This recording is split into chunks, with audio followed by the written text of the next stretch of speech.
Despair consumed him as he paced his small apartment like a caged beast. He had been cast aside by the strongest heroes in the nation, all because of his class, the thief. A wretched, despised role. Akoma couldn't wrap his mind around it. While his former comrades basked in glory, he was the sole failure left in the dust. Suddenly, a crimson warning flashed before his eyes. A catastrophe-rank monster descended, obliterating everything in its path. He charged in hoping for a miracle, but was annihilated in a single strike. Yet with his dying breath, he activated his class's ultimate skill, to steal a mythical artifact. The Divine Pocket Watch. An item with the power to rewind time by 10 years and awaken a hidden legendary class. Without hesitation, he seized destiny. Akoma returned to his youth, now possessing the potential to evolve faster than any hunter in history. He would decimate dungeons, slaughter monsters, and reap 200% experience points. But to understand this vengeance, we need to rewind to that fateful day. The moment a trembling man asked his leader to repeat the cruel words he had just spoken.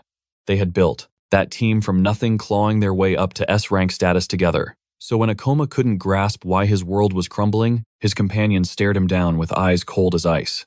He said that since Akoma was slow on the uptake, he would spell it out once more. The guildmaster roared, screaming his name Akoma Ichinose, leaving him paralyzed in shock. They wanted him gone from the glorious Sword Guild. 15 years prior to this betrayal, mysterious gates began tearing open across the globe. These portals served as bridges to abyssal dimensions, spewing forth monsters from nightmares. In response to this threat, humanity began to change. People awakened to a system gaining levels and stats, just like a video game. This elite group, blessed with power, was sent to hold the line against the darkness. They were known as hunters.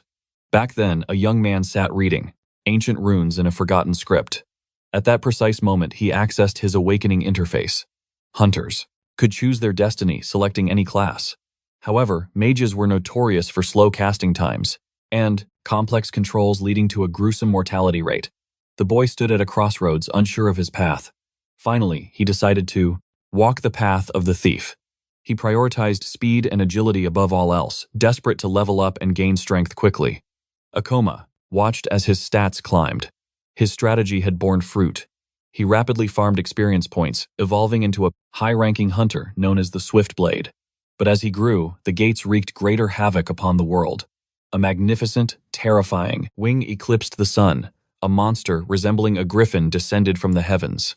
Akoma fought on the front lines, bleeding for the safety of his nation and the world. He naively believed their bond was eternal. But then, his leader dropped the bombshell. They wanted him out. Stunned, Akoma demanded to know why. But the guildmaster had already lost his patience, scoffing at his ignorance. He claimed Akoma knew exactly why this was happening. The monsters were evolving, becoming tougher, and Akoma's attacks were bouncing off like pebbles. He was useless as a damage dealer and pathetic as a support. Akoma clenched his fists until his knuckles turned white, suppressing his rage. The leader admitted that thieves were once valued for speed, but that was an obsolete meta. No one played the thief class anymore. Mages could now unleash devastating damage output even at low levels. Furthermore, the guild was stripping him of his S-rank status immediately so that Akoma wouldn't die in the high-level dungeons. Desperate, Akoma argued back, admitting his flaws. He screamed that he had risked his life time and again for the team. He reminded them that no one could stack poison and confusion debuffs on bosses like he could. Silence hung between them for a heartbeat. The leader simply noted that at least Akoma didn't look ready to give up, telling him to keep that spirit alive elsewhere. Akoma asked what that meant. His former brother only offered a smirk of contempt. Brushing past him, the man delivered the final blow. He was off the team. He walked away, leaving Akoma frozen in place, his reality shattering around him. Akoma stood there, unable to process the betrayal. Later, in a dark room where empty liquor bottles carpeted the floor, trash and cigarette butts surrounded him in a chaotic mess. Tears streamed down his face as he sat slumped on the ground, gripping a lighter. He glanced to the side, realizing a painful truth. Being a hunter was his entire identity. Even without fame, he always believed that his blood and sweat had value. He flicked the ash from his cigarette, bitter that this was the reward for all. His sacrifice. He had never been talented enough. That was why he spent every penny he earned on better gear. He was penniless. He had lost his rank, his dignity, and now he was barred from the high-level gates. Suddenly, a notification lit up his phone. The glorious sword guild had returned victorious from the China expedition. They had cleared the palace of Toddy, a dungeon that the world deemed impossible to conquer. The screen showed them celebrating drunk on success. Meanwhile, Akoma sat paralyzed, staring at their joy. He scrolled through the chat, reading the comments of the masses. Some asked, the internet was ruthless, branding him as nothing but dead weight to the guild. Reading those toxic comments, rage boiled over, and he hurled his phone against the wall, shattering it. Why had he chosen the path of a bandit? He knew that selling his gear would yield enough cash to survive. But could he really just give up? Memories of his former team flooded back, and he screamed in agony, tears streaming down his face as he realized he had sacrificed absolutely everything for them. Collapsing to the floor, the weight of his empty life crushed him.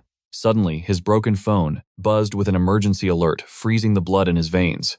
An S-rank calamity had descended upon the Morima district of Tokyo, screaming for immediate evacuation. Panic began to claw at his throat.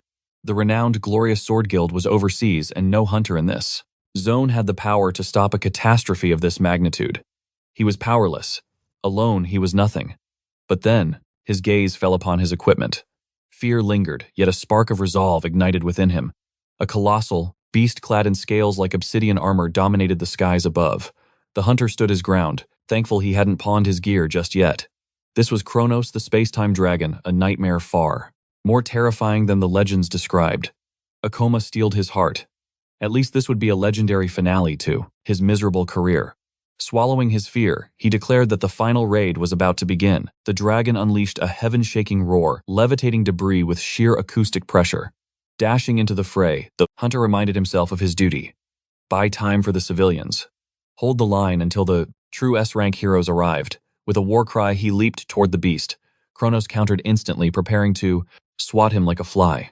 The hunter's eyes widened. The dragon's speed was godlike. His dagger shattered on impact. He twisted his body mid-air, barely scraping by death. But behind him, a catastrophic explosion tore through the street. He watched in horror as the city crumbled.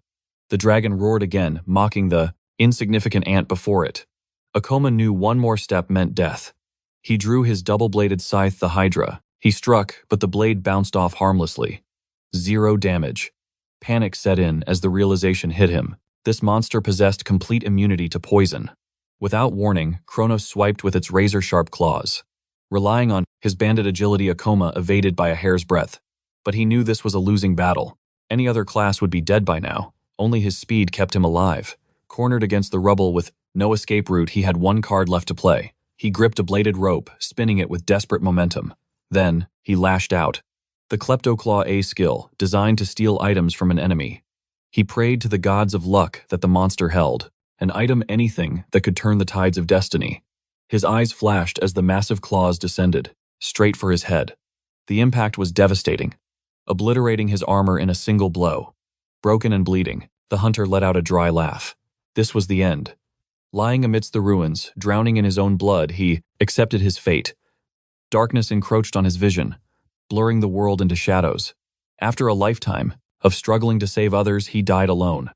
Regret pierced him deeper than the wounds. He wished for a second chance. Suddenly, he felt a cold weight in his hand. What was this? The Kleptoclaw had actually stolen something. It was an epic-grade item, the Divine Pocket Watch. Its description promised a miracle, a one-time return to 10 years in the pocket watch. Past. His mind reeled. Could he truly rewrite history? Could he return to the beginning? Pain racked his body as he questioned the reality of the item, but the dragon was diving for the kill. Akoma knew. Hope was fragile, but it was all he had. As the shadow of death loomed over him, he made his choice. Summoning every ounce of remaining mana, he crushed the watch and screamed his desire to return. The beast's talon was inches away. Cold steel pierced his chest, and he felt his soul drift into the void. Suddenly, the roar of the dragon was replaced by annoying beeping. Opening his eyes, he found himself on the floor of a familiar room. Beside him, an alarm clock blared, showing the year 2030, Friday 8 a.m. Disoriented and shaking, Akoma muttered a curse, wondering if this was a hallucination. He ripped open the curtains. The sunlight of a peaceful morning blinded him. He checked his smartphone, confirming the date. It was 10 years ago. The Divine Watch had worked. Trembling, he summoned his status window. His breath hitched, his class was undefined. He had returned before the mistake was made. He had truly returned to the past. A smirk played on his lips as the realization hit him. This was his second chance to rewrite destiny. He clenched his fist, vowing to become the strongest hunter in history. On the news, anchors reported a spike in fatalities, warning civilians to stay far away from the dungeon gates. The protagonist watched the grim report casually while brushing his teeth. A grim-faced expert appeared on screen. He explained that monsters were evolving every year, and sending the weak into battle was a death sentence. Akoma glanced at his watch. It confirmed the impossible. He had traveled exactly 10 years back in time. He remembered this era. People had stopped debating the cause and simply focused on survival. Future knowledge was his ultimate weapon. He knew every secret, every drop rate, and every hidden boss. While others fumbled in the dark, he knew exactly where to farm XP. But first, he needed to select a class. The requirement was simple. Reach level 10. But low-level portals were scarce for the classless. The massive guilds hogged the best hunting grounds. He was forced to enter a lowly F-rank goblin den. Just one more kill, he muttered. Defeating the final mob would push him to level 6. Suddenly, the clash of steel rang out. An older man chuckled, stepping in to finish off the goblins. "You okay, kid?" Asterisk. "Who is this guy?" Times, I wondered, annoyed by the interruption. The stranger began lecturing him immediately. "Goblins are weak alone, but a pack will tear you apart," he explained. The man grinned, offering a hand. "I'm Kenji. Level 16. He brandished his sword proudly. "I make sure rookies like you survive the tutorial." He was known as the tutorial guy. Asterisk, great times, I thought. Asterisk. This guy clearly has too much time on his hands. Asterisk. Kenji rambled on about how hunting was the perfect retirement plan. I barely listened to his noise. The boy seemed discouraged on the outside, but inside gears were turning. Suddenly, he let out a roar of triumph. Finally, the golden notification appeared. System alert level 10 reached. He had gained 2 skill points. The enthusiastic old man slapped his back hard. "Congrats on hitting double digits, kid. I forced a thank you through gritted teeth." "Keep this up." Kenji laughed. "And you might actually make a name for yourself." Asterisk. "A name times." The boy scoffed internally. Asterisk. "I'm not here for fame. I'm here to become an S-rank ruler." Asterisk. "Now comes the big choice," Kenji said, puffing his chest. "Picking your class. Don't worry, I'll guide you." The protagonist went silent. Classes defined one's entire future, unlocked by spending those precious skill points. "Go for swordsman," Kenji advised. "Swing steel like me. It's reliable." "Or maybe a bandit," he mused, eyeing Akoma's build. "You look fast." But the boy didn't move. Kenji frowned, confused by the hesitation. "Do you not know how to use the menu? Just click the points. Start with light steps and fortitude," he lectured. "Those are the mandatory starter skills. They boost your physical stats. You're a sitting duck without them. It's Hunter 101. But average skills created average hunters. And his goal was to stand at the apex of the world. He couldn't waste points on trash. He needed one specific skill. As his finger hovered over the selection, Kenji panicked. "Wait, stop," he begged. "Don't pick that. Are you crazy? Damage resistance is useless for a newbie, and fall damage resistance. You'll never use that." The system chimed. "Skill acquired fall damage resistance." "Are you planning to jump off a cliff?" Kenji cried. The old man watched in horror as the protagonist didn't stop there. He dumped 10 more points into the trash skill. Level 2, Kenji looked like he was losing his mind. Then the boy poured 15 more points in. Level 3. Kenji slumped in defeat. "You just wasted everything. Your build is ruined. You can't be a hunter now," he lamented. "You're stuck as a civilian or a weak swordsman forever." "There is another way," the protagonist said calmly. Kenji froze. Akoma selected the Gravity Master class. It was a hidden class. A legendary path that only unlocked for those insane enough to max out fall resistance. For years, this class had remained a myth. The activation requirements were just too absurd for anyone to find. And even if found, controlling gravity was considered impossible. But I wasn't a normal rookie. I was a former S-rank hunter. I knew this was the strongest class in existence. "Stop," the old man screamed, lunging forward. "That's a mage class. You'll be a glass cannon. Cancel it." He turned his back on the path of the sword. This was his destiny. Akoma assured him that his heart had made the right choice. With that, the system chimed. A new lineage had awakened. He had acquired a hidden class, granting him the terrifying power of a gravity master, along with arcane magic. Victory roared through his veins. The protagonist threw his head back and celebrated. "I am finally a mage," he declared to the heavens. This time he would ascend to the peak. An S-rank legend, never again would he taste the bitterness of humiliation. But Kenji remained, on edge, watching the rookie with trembling eyes. "Kid, you don't understand," he cried out, his voice heavy with concern. "You don't seem to realize the danger. The mage class isn't a game," the veteran explained the cruel truth. Mages were glass cannons, fragile and weak. Their blood painted the dungeons more often than any other class. He even pleaded for the kid to give up the hunter life entirely before it was too late. Akoma remained unmoved. He had anticipated this prejudice. The world always believed the other classes were superior. But suddenly, Kenji's face twisted in pure terror. "What is that energy?" he screamed, panic seizing his voice. A red-hooded goblin level 17 had manifested from the shadows. "Impossible," Kenji gasped, paralyzed by fear.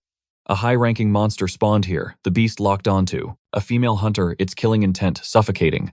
Kenji lunged to save her, but his heart sank. He knew the truth. He lacked the strength to face such a nightmare. That was why he remained at the bottom, rotting in this place. As for the rest of the hunters, they were barely level 10. Against this beast, they were nothing but sheep waiting for the slaughter. No one could stop it. Desperation gripped Kenji until his eyes found the protagonist. Tightening his grip on the steel, he charged, "I will handle this goblin." Even Akoma raised an eyebrow at the erratic spawn. Asterisk. Analytically times, he thought times. Kenji's level should suffice for a suppression. Asterisk. But the reality was grim. The old man was barely surviving. The goblin's blade rained down like a storm, forcing him entirely on the defensive. Akoma realized the truth instantly. The veteran had zero combat experience against monsters stronger than himself. "Is there no one else?" the old man screamed, his voice cracking. "I need a level 15 or higher." The irony was cruel. They asked if Kenji wasn't level 16, but fear had crippled him. He couldn't face a creature above his own rank. The protagonist hesitated. Asterisk. "I shouldn't intervene times," he calculated cold-heartedly. Asterisk. "That beast is out of my league." Asterisk. Asterisk. "I can't even track its movements. One hit, and my health hits 0. Asterisk. He was a novice who didn't fully understand his own powers yet. A gravity master with trash stats. But then memories flooded back. He remembered Kenji's kindness, how the old man worried for him when no one else did. Could he really watch a good man die? No. That would be pathetic. He grabbed the hilt of his sword. "I've always loved a hellish difficulty setting," he whispered. Time to see if he could break the curse of his class. Kenji's eyes widened in horror. "Stop, your level is suicidal." He warned that mages were paper-thin against melee attacks. "That monster will snap you like a twig, in a heartbeat." But Akoma deafened himself to the warnings. The protagonist stepped forward, challenging the Red Hood. The frenzied beast locked eyes with him. "Perfect," the boy smirked. "You'll be the test dummy for my gravity arts." He believed this was the strongest class. That was why he was gambling his second life on it. Cowardice was not an option. He marched forward. "If I run from trash like this, then my choice means nothing," the old man screamed. "Run, you brat!" But the monster had already drawn its blade, charging at the novice with murderous speed. The curse of the mage class was its pathetic physical stats, always needing meat shields to survive. But Akoma was built different. He was a gravity master. He could rewrite the laws of physics to enhance his attributes. Gravity manipulation. 50%, he commanded mentally. Instantly, the weight of the world lifted. He vanished from the blade's path. Kenji gasped, his jaw dropping. How did he move like that? Asterisk. Simple physics times Akoma analyzed. Asterisk. By cutting gravity in half, my movement speed explodes. Asterisk. It limited him to linear dashes. But for a pro, that was more than enough. He just had to predict the trajectory. The monster slashed again, desperate to connect. But Akoma was already gone. "I've danced through hordes of thousands," he taunted, using nothing but speed in my past life. As a rogue steel bit into flesh, the Red Hood shrieked as a fresh wound opened. Kenji couldn't process the scene. How can a low-level mage deliver such lethal strikes? It was the art of mana management. By mastering the flow, gravity masters could cheat the system and equalize their physical attributes. The protagonist scoffed. "Low-level trash like you relies on simple patterns." It was too easy. He just needed to crank up his speed another notch. "How is this possible?" the old man muttered. "Old man," the brat shouted, shaking him from his stupor. "Finish it now." Kenji's instincts kicked in. Sword in hand, he rushed the beast. The boy held the monster's gaze, locking its attention while the old man charged from the blind spot. A cold smile played on Akoma's lips. "Mistake," he whispered. "How dare you turn your back on me?" With a thought, the protagonist unleashed his gravity magic. The pressure crushed the beast into place. The goblin froze, paralyzed by the overwhelming weight, while a sharp sound whistled through the air. Above it, the old veteran descended steel, flashing as he prepared the final strike. With a thunderous crash, the blade connected, triggering a golden light. He had leveled up twice in a single instant. Gazing at the fallen Red Hood Akoma, realized his theory was perfect. With a sigh of relief, the truth became clear. This battle was the first step to becoming the greatest hunter in history. The surrounding crowd could barely believe their eyes. A rookie dismantling a Red Hood with such ease, it defied logic. In his mind, Kenji realized that the boy had surpassed the monster's speed despite his lowly rank. Staring at the young hunter, he was absolutely stunned to find that the kid did not even realize the miracle he had just performed. Trembling slightly, Kenji muttered that this novice possessed talent far beyond the average, and wondered just who exactly is Akoma. Suddenly, a sharp agony pierced through the protagonist. He stumbled against a rock, leaning heavily as he realized his mana reserves were completely empty. The cost of power was high. He would need to refine his control over these new skills. Mastery was still a long road ahead. Meanwhile, the old veteran's face lit up with genuine joy just to see the boy breathing. He approached bowing in gratitude for saving his life and offered to carry the exhausted hero on his back. Akoma smiled, admitting it was a bit embarrassing, but his body left him no choice but to accept. Dozens had entered the portal, yet only the bot, protagonist, a hunter for merely a few days, had stepped up when it mattered most. In his heart, the old man continued to offer thanks, for the boy had reignited a fire within him. For too long he had let fear hold the reins, hunting only weak monsters far beneath his level.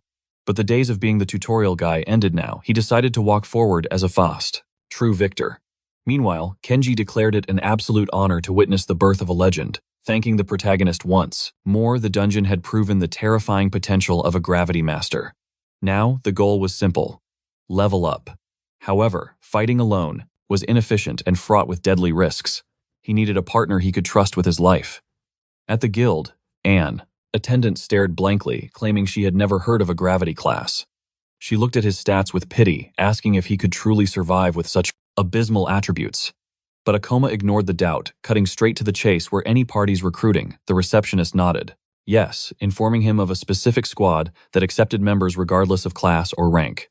Intrigued, the boy asked if she could arrange a meeting immediately. Nervously, she warned him that since his class was mage, and his stats were so low, rejection was likely. He calmly replied that rare classes were often misunderstood, so he expected people to struggle with accepting his value. He demanded their contact info to settle the matter himself. But suddenly, a looming figure appeared, sneering that the brat was causing a scene for the poor receptionist. He barked at Akoma to give up and get lost. Akoma coldly asked, "Who are you?" The stranger laughed maniacally, finding the boy's ignorance amusing. He claimed that everyone knew his name. He introduced himself as Kakeru of the Thunder Knights. He boasted that every hunter worth their salt knew them. The protagonist simply noted that they likely only recruited melee fighters. The madman confirmed it with a grin, declaring that mages were utter trash. He claimed they were nothing but cowards too afraid to look a monster in the eye. In his world, such weaklings didn't deserve to call themselves hunters. Kakeru scoffed, telling the boy he should have researched the meta before choosing a useless class. Furthermore, the brat's stats were garbage, and it was personally offensive to see him tarnish the prestige of rare classes. Akoma calmly asked if that implied Kakeru also held a rare class. The knight smirked, confirming it, and asked if the newbie wanted a demonstration. Pointing his blade at the boy's throat, he commanded him to witness true power. Raising the steel high, he invoked lightning summoning. After the flash, proclaimed this the ultimate class, boasting attributes and skills that defied common sense. The onlookers gasped in surprise, whispering that they never knew such power existed. The mad knight basked in their awe, his ego swelling. The attendant panicked, shouting that skills were banned in the lobby, but Kakeru waved her off, insisting he had to teach this brat a lesson. With a mocking sneer, he claimed he didn't care, yet insisted the protagonist was the arrogant one for daring to dream of joining a real team. While the fool kept bragging, the protagonist's eyes narrowed, analyzing the Thunder Knight class.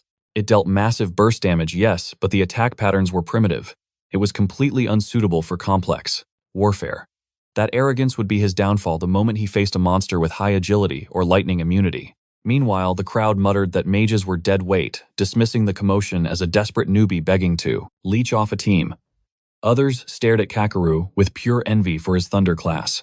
Akoma reflected that, since portals were still a new phenomenon, this ignorance was expected. He chuckled, remarking that he had almost forgotten how mages were treated in the early days. Everyone believed raw stats and flashy skills were the only things that mattered, so perhaps he was destined to fight alone after all. Just then, the attendant scolded Kakeru, saying there was no need for such. "I appreciate the concern," Akoma replied, his voice cold, "but I walk this path alone." The arrogance of the other hunter flared up. Reconsider your life choices, kid. Unless you want us to, drag your cold corpse out of there. Akoma ignored the taunt, but Kakeru's gaze lingered like a shadow. Inside the guild's archives, Akoma studied the harsh reality. Earning trust takes time he didn't have, meaning parties were out of the question. He needed a comrade who could truly watch his back, in the long run. Someone whose abilities resonated with his gravity arts. But first, he had to shatter his limits and become a legend. Crushing the Red Hood was child's play. It revealed just how terrifying a gravity user could be. He needed a real challenge. A dungeon far above his current rank. His eyes locked onto a target. The level 25 statue temple. These controlled. Gates were preserved by the guild eternal hunting grounds for farming experience. The boss guarding that realm was the Stone Knight. A nightmare for rookies, but a goldmine for the brave. If he could slaughter the beast solo, the elite teams would have no choice but to acknowledge him. Access was granted regardless of rank, allowing the weak to scavenge scraps near the entrance. Slamming the book shut, Akoma's resolve hardened. I can do this. The statue temple would be his training ground to recruit his future squad.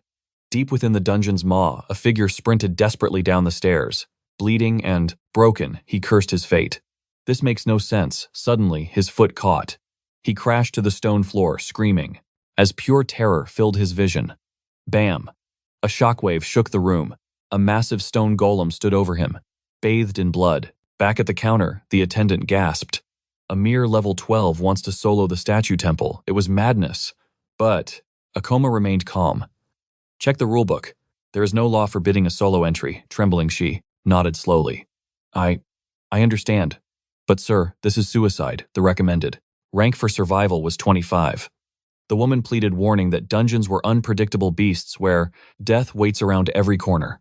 Akoma didn't look back. I'm just scouting, he lied smoothly. I won't stay long. Standing before the swirling blue gate, he steeled himself. To become a king, he had to gamble his life. He had always punched above his weight class, defying the odds. If he played it safe, he would never gather enough aura to evolve. This grind had to be efficient. Killing a single beast here would grant massive experience. He stepped past the silent sentinels. Suddenly, a crystal on a statue's forehead flared. It sensed the boy's opening. The golem struck from the shadows, but Akoma was faster. Too slow, he whispered, dodging. The system window popped open. Enemy rank level 20.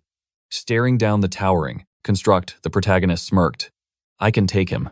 He weaved through the enemy's crushing blows like a ghost. But the dungeon had tricks. He hit a dead end. The stone behemoth lumbered closer, trapping him. With that, he triggered gravity reduction. His body became feather-light, vaulting over the beast and landing a counterstrike. However, the golem's hide was like diamond, not even a scratch. But Akoma wasn't afraid. This thing can't kill me, he vowed. I see every crack in its armor. Unleashing a flurry of blade strikes against the statue. The damage numbers were low. This was going to be a grind. But he declared, I knew your defense would be high. The monster roared, charging once more. Even if it took all day, he would chip it down. But first, a hypothesis. He activated gravity reduction, barely slipping past the stone fist. Then he flipped the switch, gravity amplification on the blade. With a thunderous impact, he pierced the golem's heart.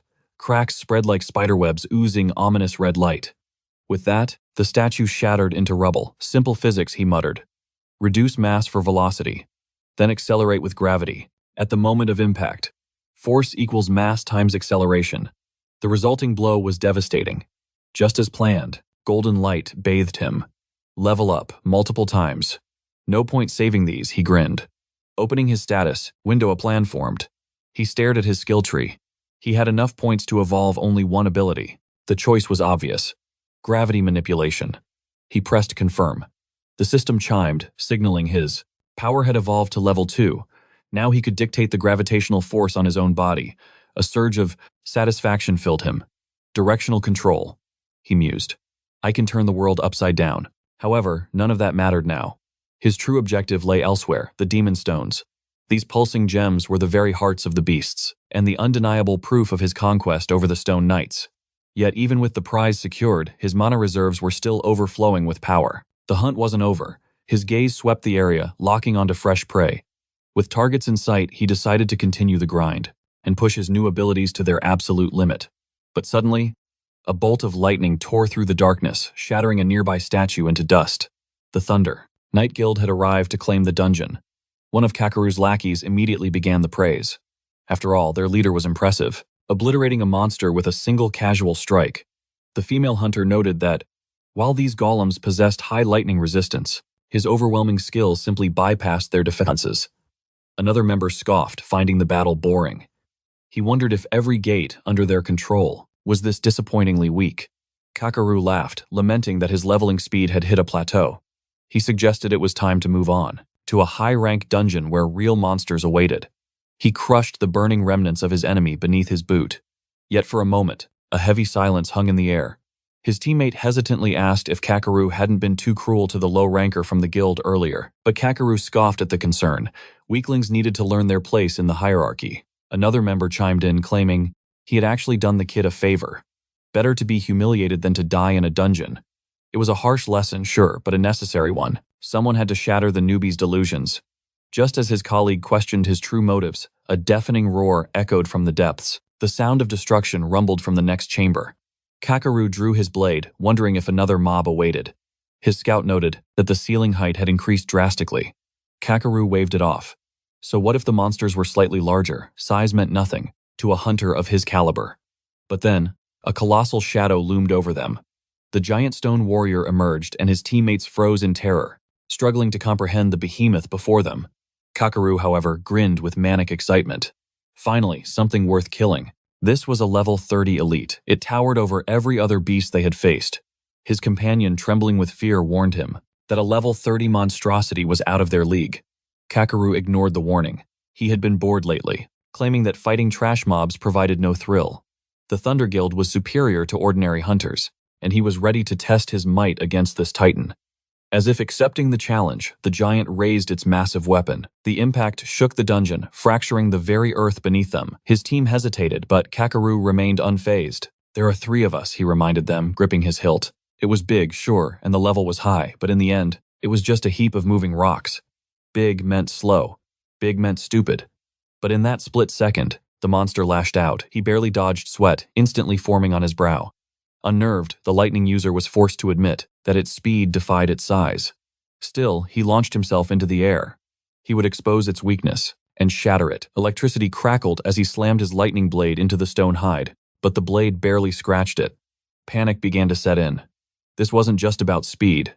Its defense was impenetrable. The Stone Knight didn't give him time to think. It readied its colossal blade and swung. With devastating force, Kakeru flared his thunder, aura convinced he could parry the blow and slip away. But the statue moved with supernatural agility. The blade bypassed his guard, carving a deep gash across his chest. He hit the dirt, hard mind racing. How?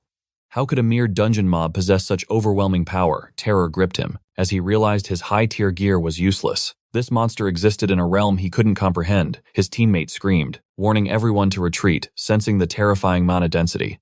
But the warning came too late. The statue was already upon the female hunter. She raised her weapon in a desperate attempt to defend, barely catching the strike before being launched like a ragdoll. Her partner shouted her name Karen, but he was next. A stony fist slammed into his gut. The impact was catastrophic, forcing a fountain of blood from his mouth. With his team broken on the floor, Kakeru's confidence shattered completely. Panic took the wheel as he stared up, at the nightmare towering over him. Was it always this huge, summoning the last dregs of his courage? He reminded himself that he was the Thunder Knight. He was special. Screaming, he unleashed his ultimate lightning technique, pouring his very soul into the strike. But hope died instantly. The statue didn't even flinch. It simply caught the blade and snapped the steel like a twig. Helpless, he scrambled backward, watching his broken weapon fall. Fear consumed him entirely. Tears streamed down his face as he sobbed like a child. The monster didn't care. It marched forward, closing the distance with grim inevitability. The executioner raised its blade. No, Kakeru whimpered his mind, refusing to accept reality. I can't die here, not like this. But the only answer was the silence of the dungeon and the sight of his shattered sword. The Stone Knight looms motionless, staring down at him like he is nothing more than an insignificant bug.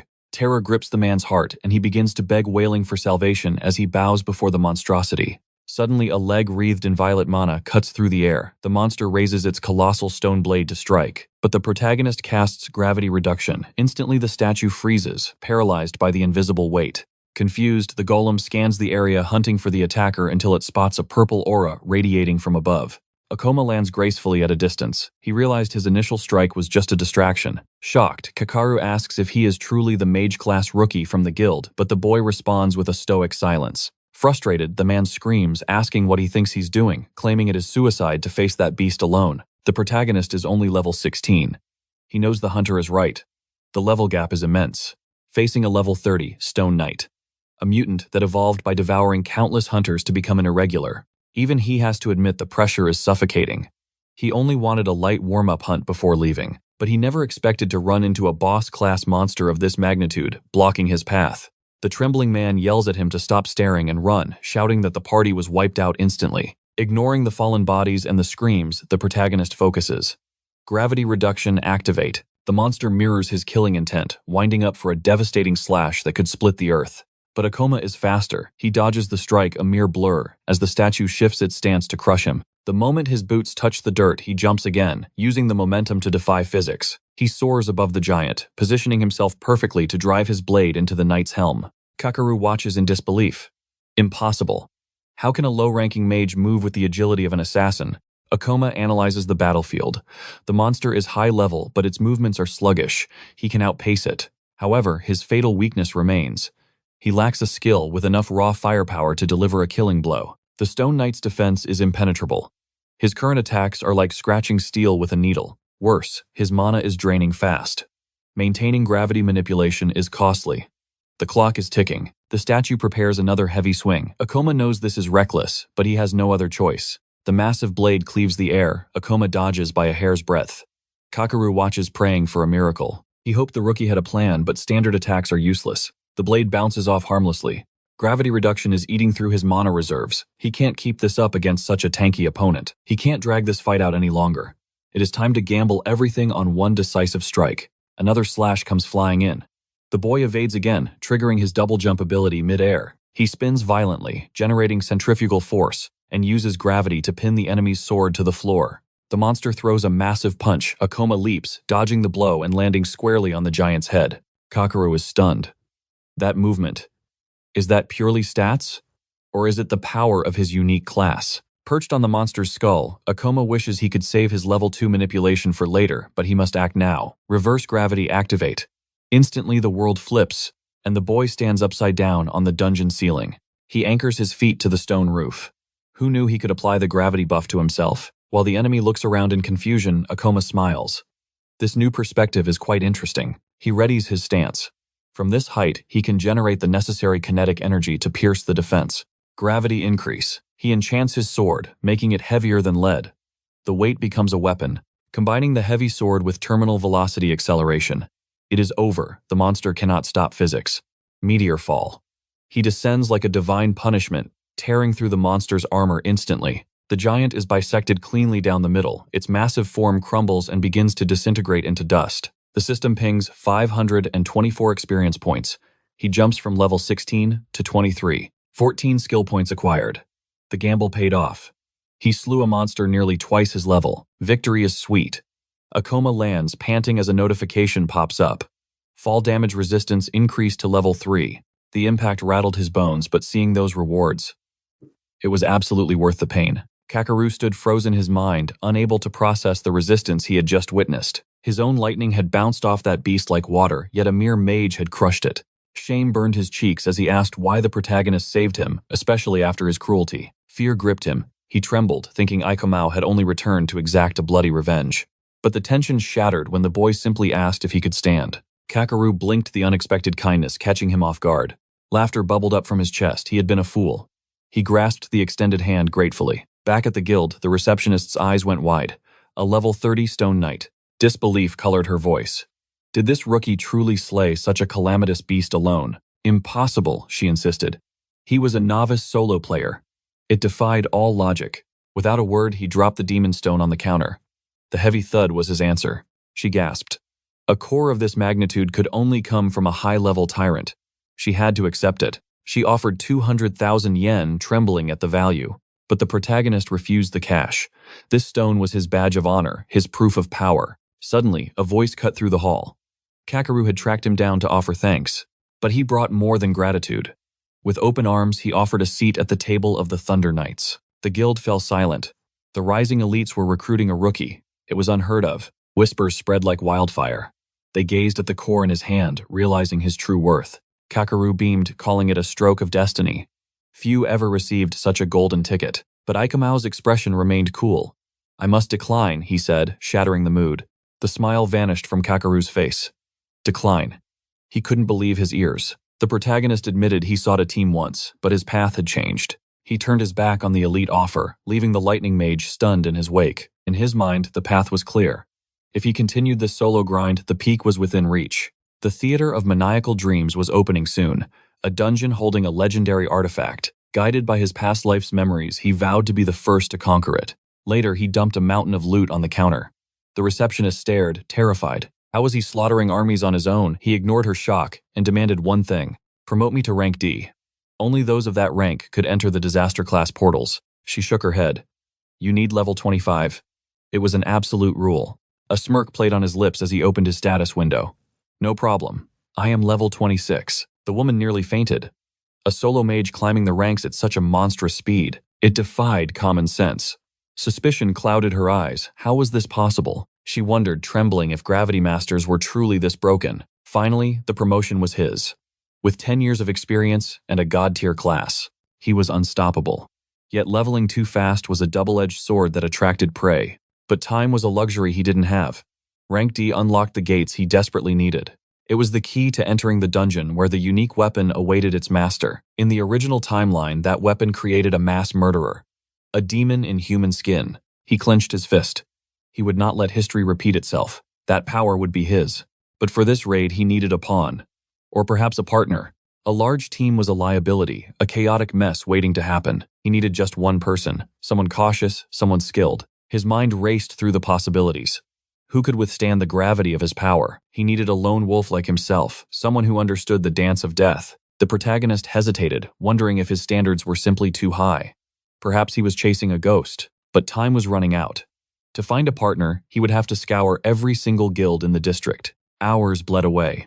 He had wasted half the day, and this was already the 4th guild on his desperate list. Just as he considered cutting his losses, a sharp voice cut through the air. Something was wrong. The atmosphere was heavy with scorn. A trembling girl stood there, tears in her eyes while her colleagues sneered. She pointed a jagged finger at Satsuki, delivering the final verdict. You are fired. Get out. Satsuki begged for a second chance, promising to do better. But the leader's eyes were cold, mocking her long cooldowns. She spat venom, claiming she should be paid just for carrying such dead weight all this time. The girl froze, crushed by the insult. Meanwhile, the protagonist watched from the shadows, eyes narrowing. The scene clawed at his own memories. He remembered the sting of being expelled, of being powerless. Yet pity is a luxury he could not afford. Survival came first. He couldn't carry a burden just out of sympathy. The ex-leader twisted the knife deeper, laughing at Satsuki's chosen class. She called it miserable. Trash. But then the woman uttered a specific word, witch. Suddenly, the protagonist's boredom vanished. His interest spiked. Sorcery combined with gravity magic. That wasn't trash.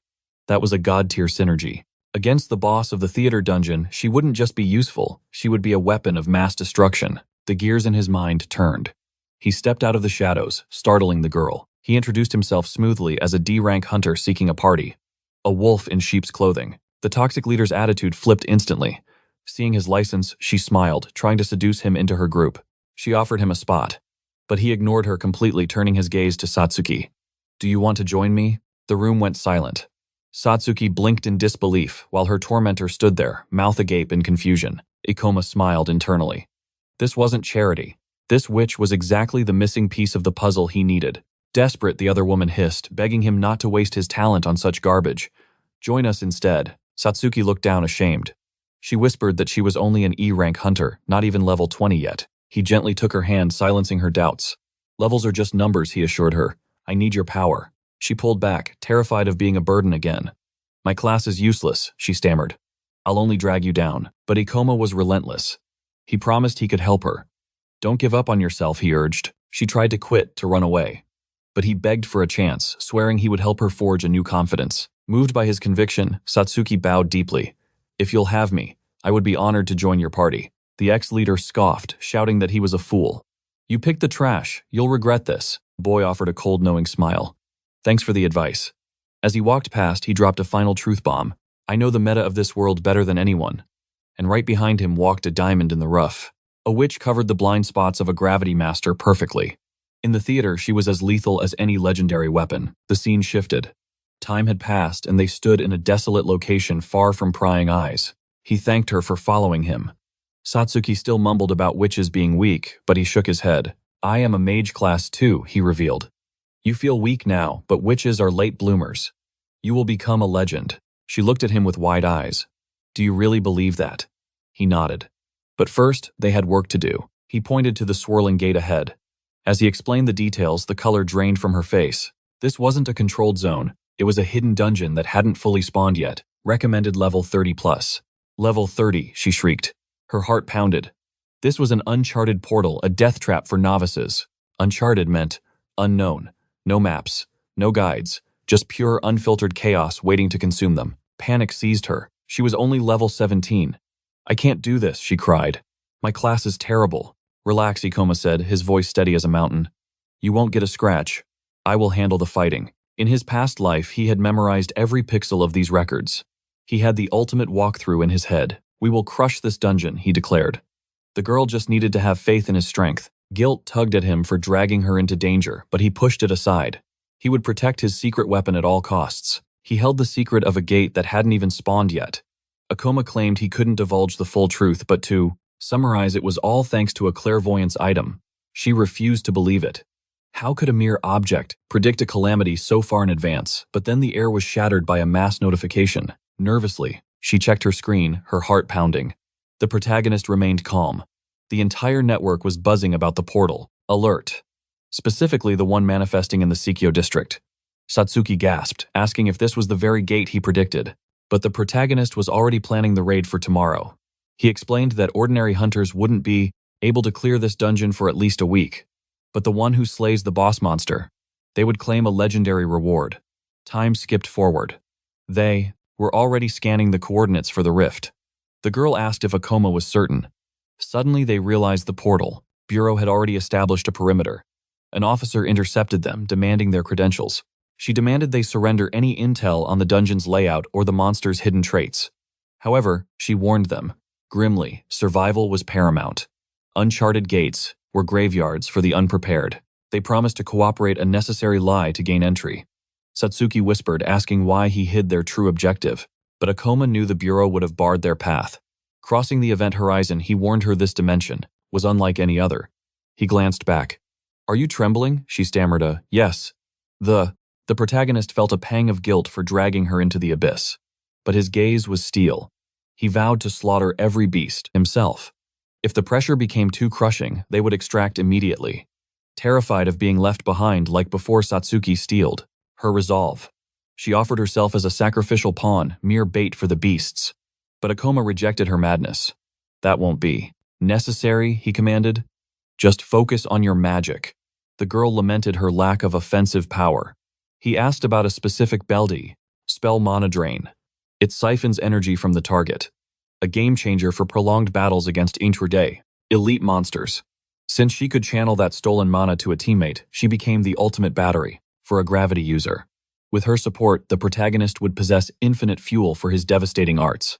He could crush monsters without fear of exhaustion. The girl hesitated, arguing the cast time was sluggish and the efficiency poor. Wouldn't a destruction spell be better? In his mind, Akoma agreed, but only for a DPS class. He promised to draw all aggro fighting at full throttle to buy her the time she needed. The enemy appeared, a grotesque clown bear towering over them. He danced through its strikes, shouting the signal. She wove her magic, launching a massive sphere of shadow. The beast howled in agony as the dark energy made impact. The protagonist saw the opening. The monster's defense had crumbled. He launched himself into the air, defying physics. Quickly, he hovered above his adversary. Amplifying his body's gravity to the maximum, he crashed down onto the bear's skull. With the enemy crushed, Akoma sheathed his blade. Too easy, he muttered, as the system awarded 212 experience points. The girl's eyes went wide. She had skyrocketed 3 levels in a single engagement, yet guilt washed over her. She felt like a leech on his efforts. The protagonist cut her off. He needed her mana battery because they were diving deeper. They were a party now, and to survive she had to evolve. A team, the word felt foreign. It was a warmth she never felt with Awa's group. A genuine smile broke through Satsuki's fear, she vowed, to be an asset in the next clash. Akoma warned her to pace herself. Internally, he calculated the odds. They had to secure the boss drop. In the original timeline, a maniac named Kowu seized that artifact. He used it to become the most notorious player killer in history. You can be sure that monster never deserved such power. But fate was shifting. After all, 2 days had already passed inside the dungeon. Somewhere in the darkness, a massacre was unfolding. A man swung, his hammer with lethal intent, but his victim scrambled away. The attacker laughed maniacally. Activating Life Gorge, he delivered a bone-shattering blow. Fresh blood soaked his gear. As the hunter's body hit the floor, Kowu scoffed. The fool should have known his place. A notification chimed. Level up. The psychopath grinned. These losers gave delicious amounts of experience. Humans are so soft, he sneered. Easier to kill than monsters. He was already level 36. Back with the main party, the slaughter continued. Akoma amplified. The gravity field, a dark sphere manifested, hurling another clown beast into the dirt. Flustered, the girl realized something incredible. Just by supporting him from the shadows, her level was climbing higher and higher, having reached level 22. She confessed that her rapid growth felt unearned, convinced that this monster of a man could have cleared the dungeon solo. But the protagonist dismissed her doubts, explaining that their easy victory was simply because the real nightmare hadn't started yet. These low-level trash mobs had predictable patterns. He reminded her that the witch class holds potential that defies logic, even if she couldn't see it yet. Shifting the mood, Satsuki asked if it was time to retreat, noticing his mana reserves were dangerously low. Her own energy was nearly tapped out as well. He explained that maintaining Chapter 1, gravity manipulation to boost his stats, came with a heavy price. Concern filled the girl's eyes as she recalled the guild's golden rule. Always retreat when mana drops below 50%. But with a devilish grin, he declared it was time for an experiment. A lone clown goblin stood before them. The protagonist locked eyes with her, signaling that the real training was about to begin. He immobilized the beast instantly. Akoma ordered her to cast Mana Drain. She froze, unsure how to process the ruthless command. Binding the monsters and sucking them dry would turn them into living mana potions. Once filled, she could then reverse the flow and transfer that stolen power directly to him. The girl nodded hesitantly, begging him to at least cover the creature's face to spare her guilt. Akoma scoffed, replying that he wouldn't waste a skill slot on mercy. With no other choice, Satsuki activated her draining spell. The protagonist watched with satisfaction, while the girl apologized to the wretched creature.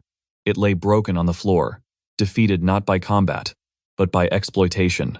She prepared to transfer the energy, but Akoma interrupted, asking why her face was flushed red. Don't make this weird, he warned. She flustered, then began channeling the mana into her partner. The protagonist checked his status window. His mana had jumped from 16 to 25. The girl sighed, admitting that the process was far less efficient than expected. It took too long to recover a measly 9 points. He nodded, eyes gleaming, stating that was exactly why they needed to hunt 6 more goblins. Her eyes went wide with horror. She asked if he was serious, but the boy saw only a golden opportunity for rapid growth. Time passed in a blur of violence. He sliced through the final monster with surgical precision. That makes 6, he declared, asking for a status report. She replied that she was fully recharged. Satsuki's level had skyrocketed from 20 to 22, while Akoma had gained a single hard-earned level. Adrenaline pumping. The girl suggested they keep the momentum going, but Akoma shook his head. If they took too long recovering mana, a mistake would be fatal.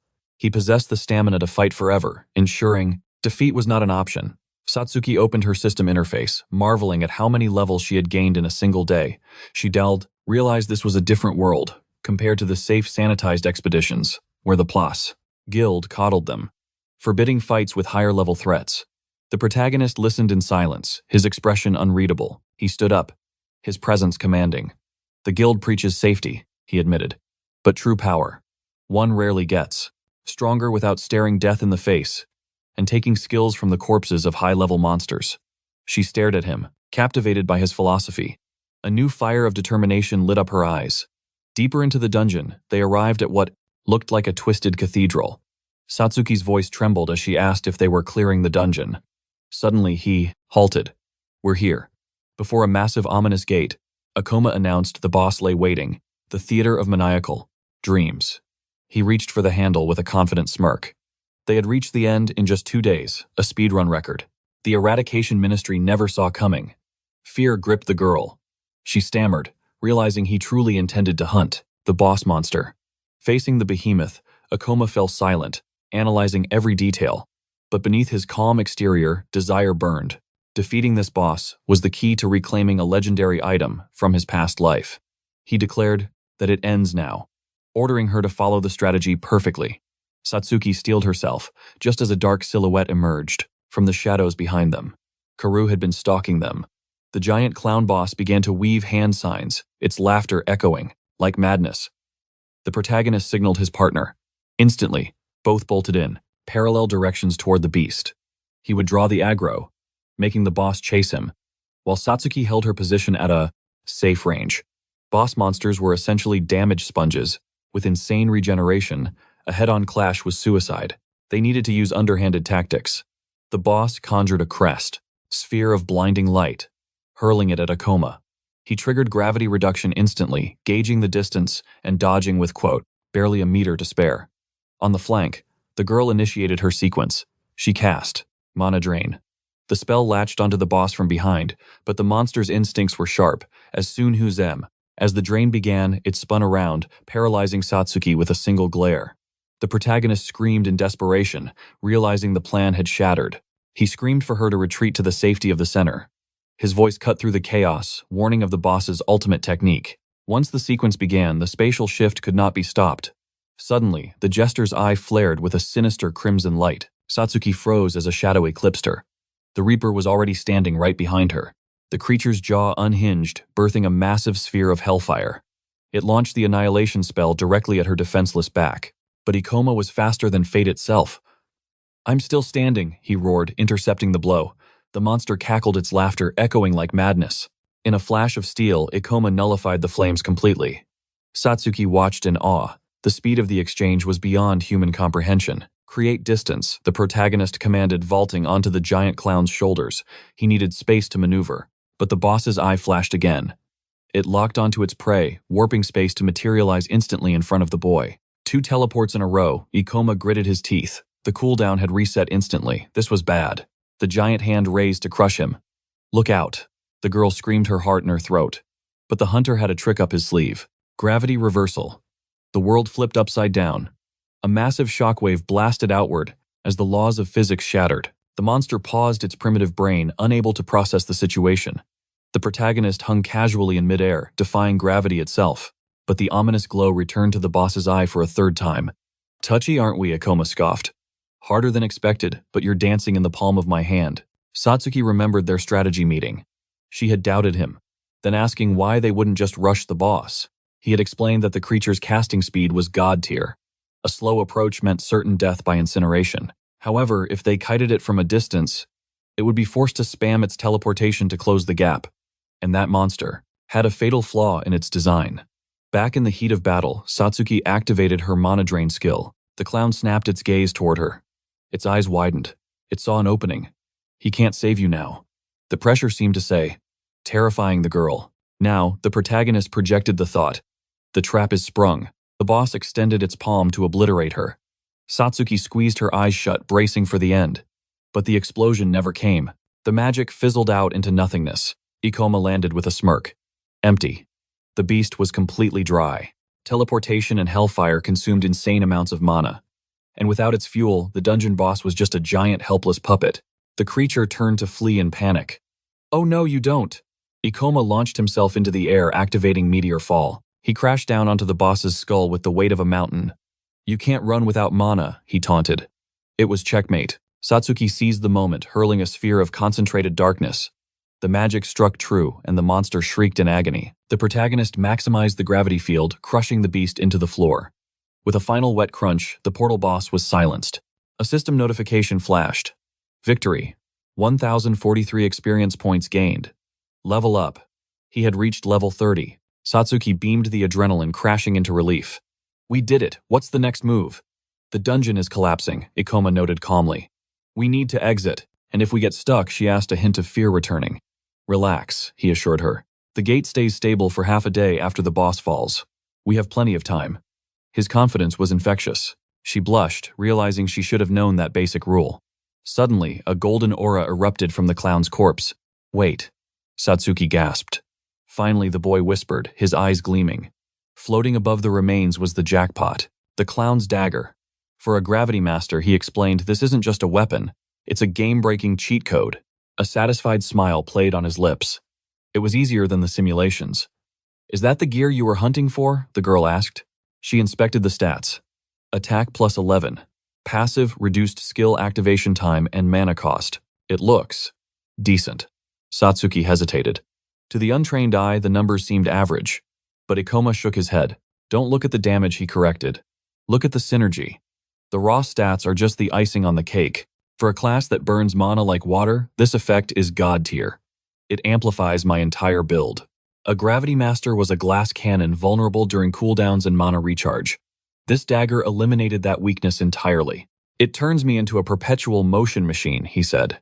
Satsuki listened, stunned by his depth of knowledge. In the previous timeline, a certain hunter obtained this blade. He rose to S-rank status solely because of its power, but that man became a villain slaughtering other awakened ones. By taking this sword, Ikoma had just saved countless future lives. Satsuki stared at the blade, her mind racing. He had covered his only weakness. A cold thought crept into her mind. Her hands trembled. If you don't have weaknesses anymore, does that mean you don't need me? The fear of abandonment was heavy in her voice. Ikoma looked at her, his expression softening. That's not how this works. Infinite mana doesn't replace a partner I can trust. Him. His gaze remained fixed on the blade, skeptical of the girl's sudden generosity. Ikoma couldn't quite grasp her intentions, but her aura flared with sudden intensity, declaring that the race for power had officially begun.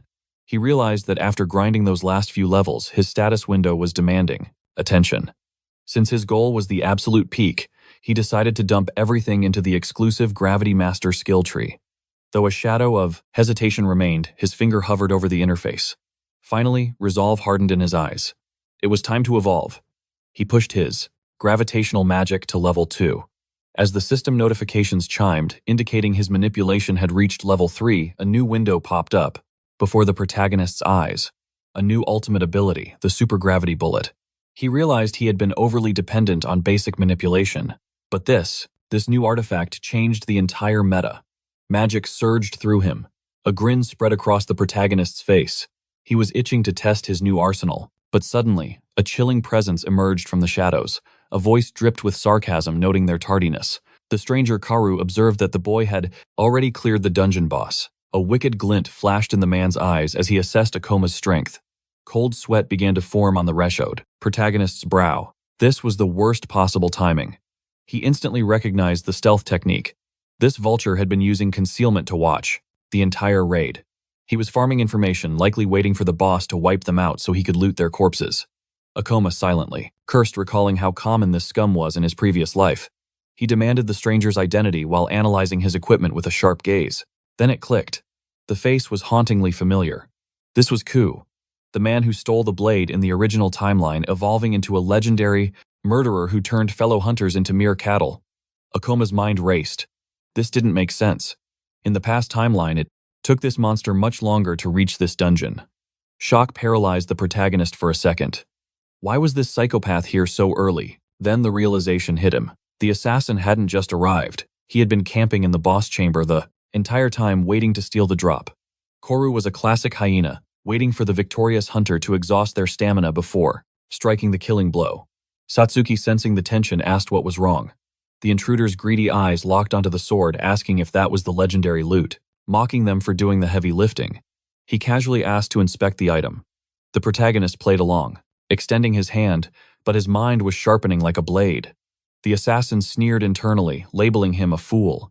He looked at the duo like sheep, deciding he would slaughter the boy first.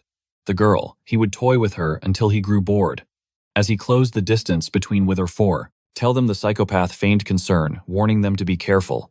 But as he reached out, his eyes burned with a blood-red bast. Glow. He drew a dagger with blinding speed, unleashing the life eraser skill, but the protagonist's instinct screamed and he dodged by a hair's breadth. Koru spun, around thrill coursing through his veins, but Ikoma was already countering, swinging the massive sword. Yet the assassin's agility was monstrous. He weaved past the attack effortlessly. The protagonist grit his teeth, realizing the target had vanished from his sight. He had hoped to land a critical hit before the enemy grasped the situation, but the speed gap was too wide. While his companion stood frozen in shock, Akoma was forced to accept the grim reality. Koru's stats were in a completely different league. The assassin chuckled, finding it odd that the boy had predicted the ambush. He had taken him for a novice, but it seemed this brat had sharper instincts than expected. Satsuki, panic-stricken, asked what was happening. Akoma didn't mince words. This man was a player killer, a hunter who preyed on hunters. He explained that the assassin class granted him overwhelming speed and stealth mastery. Koru raised an eyebrow, impressed. You figured all that out in a split second. His mask of friendliness dropped completely. Well, that saves me the effort of a eulogy. He demanded the item, offering a hollow promise to spare their lives. The protagonist's demeanor shifted, his voice turning into ice. The worst thing about dungeon murders, Akoma said, is that dead men tell no tales. He knew this predator had no intention of letting them leave alive. Koru paused the silence, stretching like a taut wire. Then a twisted smile cracked his face. Correct. The boy was smart and bravely foolish despite his weak level. The assassin shifted his stance, declaring that he would enjoy watching the protagonist cough up his lifeblood on the way to hell. However, Akoma stood his ground, showing zero hesitation. Internally, however, panic was setting in. This wasn't just any enemy. This was the future serial killer who had massacred countless high-rankers, the very villain who wielded the clown's blade in the past life. Akoma cursed his own negligence. He never calculated that the timeline had shifted this drastically, but the moment their weapons clashed, the power difference was undeniable. He couldn't win this one-on-one. Satsuki cried out his name in terror. Stay back, the protagonist roared, his voice cracking with urgency. Akoma knew the mechanics of this world too well. Assassins dealt massive critical damage to unsuspecting targets. If Koru got within range of her, it was instant death. Witches were a support class fragile as glass in close quarters. She couldn't step into this kill zone. He begged the girl to trust him and keep her distance. Mentally, the protagonist prepared for the worst. Fighting this lunatic alone was suicide. But letting Satsuki face him, that was a death sentence. Koru had the combat advantage, and his experience was vast. Years of experience to the test. But above all, he had to protect her innocent eyes from the brutality of what was about to happen. He triggered his gravity reduction skill instantly. Steel clashed against steel, sparks flying from the impact of his unique grade weapon. The force made the air tremble. The assassin smirked, acknowledging the boy's swordsmanship. But his grin quickly turned sinister. I've got bad news for you, kid, he taunted. You might have skill, but you lack the stomach for murder. He tried to throw Akoma off balance with his killing intent. I've bathed in the blood of dozens, the lunatic declared. A veteran like me never loses to a novice. The killer expected fear. He knew that the pressure of death usually broke people. But Akoma didn't flinch. He simply readied his blade for the next exchange.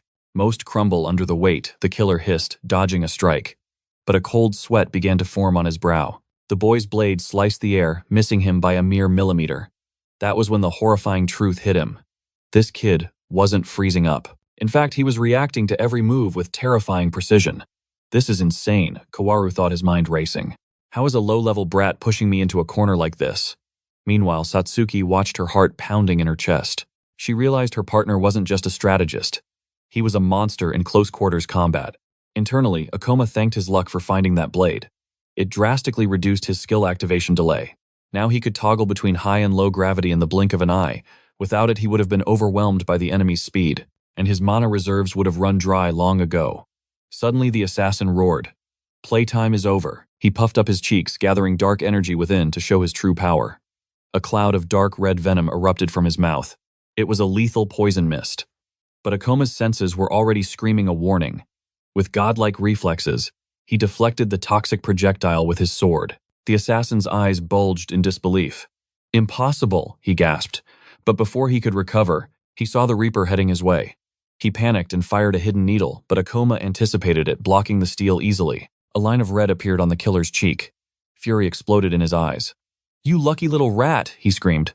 That was a fluke. It won't happen twice. Yet Akoma remained as calm as a still lake. The assassin unleashed his ultimate art, Life Eraser. He lunged for the kill shot. But Akoma triggered his skill, Gravity Increase. The sudden weight crushed the assassin's grip, and Akoma snatched the weapon away. The killer froze, paralyzed by the sudden shift in power. I see your trick, Akoma stated coldly. You use a skill to accelerate your arm toward the target's vitals. The maniac's jaw dropped, confusion washing over him. He couldn't understand how his opponent had dissected his entire fighting style. Your reliance on that simple mechanic makes you predictable, Akoma scoffed. Against a perceptive opponent, that skill is a death sentence. Sensing an opening, Satsuki gathered her magic. She cast Shadow Sphere. The assassin sensed the dark magic surging from behind. He stumbled, losing his footing for a split second. When he looked back, the boy's sword was already descending. The blade fell like a guillotine. Steel bit into flesh, slashing across the assassin's face. An agonized shriek tore through the air. "My eye, you wretched brat, my eye." He clutched his face, blood pouring between his fingers. Akoma watched him without pity. He had completely neutralized the enemy's speed, using his gravity manipulation. He had downloaded the assassin's entire attack pattern. But the situation was dire. His mana reserves were critically low after the boss raid. He was running on fumes. If his energy hit zero, they were dead. He charged forward to end it now. "I'll kill you," the one-eyed assassin howled. He gripped his dagger with trembling hands. Fear began to eclipse his rage. "Why won't this kid just die?" he thought desperately. "He reads me like a book. Not to mention, his strength is unnatural." Akoma began to weave side to side, creating afterimages. Something's wrong, the killer realized. He's targeting my blind spot. He tried to react. The assassin activated Shadow Step, barely escaping the lethal strike. But Akoma's breathing was getting heavy. The exhaustion was catching up to him. Another clash of steel. The assassin noticed the boy's desperation. "You're tired, aren't you?" A twisted laugh bubbled up from his throat. "I see it now. The boss fight drained you." He yelled out in triumph. "You're strong, kid. I'll give you that. You might have even become a hero if you survived today." He stomped the ground, cackling like a demon. "But sadly, your legend ends here. I promise you I'll carve the life out of you right now." Satsuki watched in terror as the two clashed again. Sparks flew in a frantic dance of death. But Akoma's movements were visibly slowing down. Desperate to save him, Satsuki launched another Shadow Sphere. The attack flew toward the killer, but he flowed like water. He used Shadow Step to evade every single orb. Her blood ran cold. He was too fast. Lost in a spiral of self-doubt, she cursed her own powerlessness.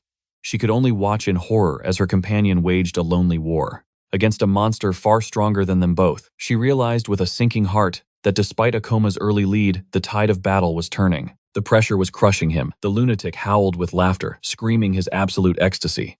As steel sparked against steel, he roared.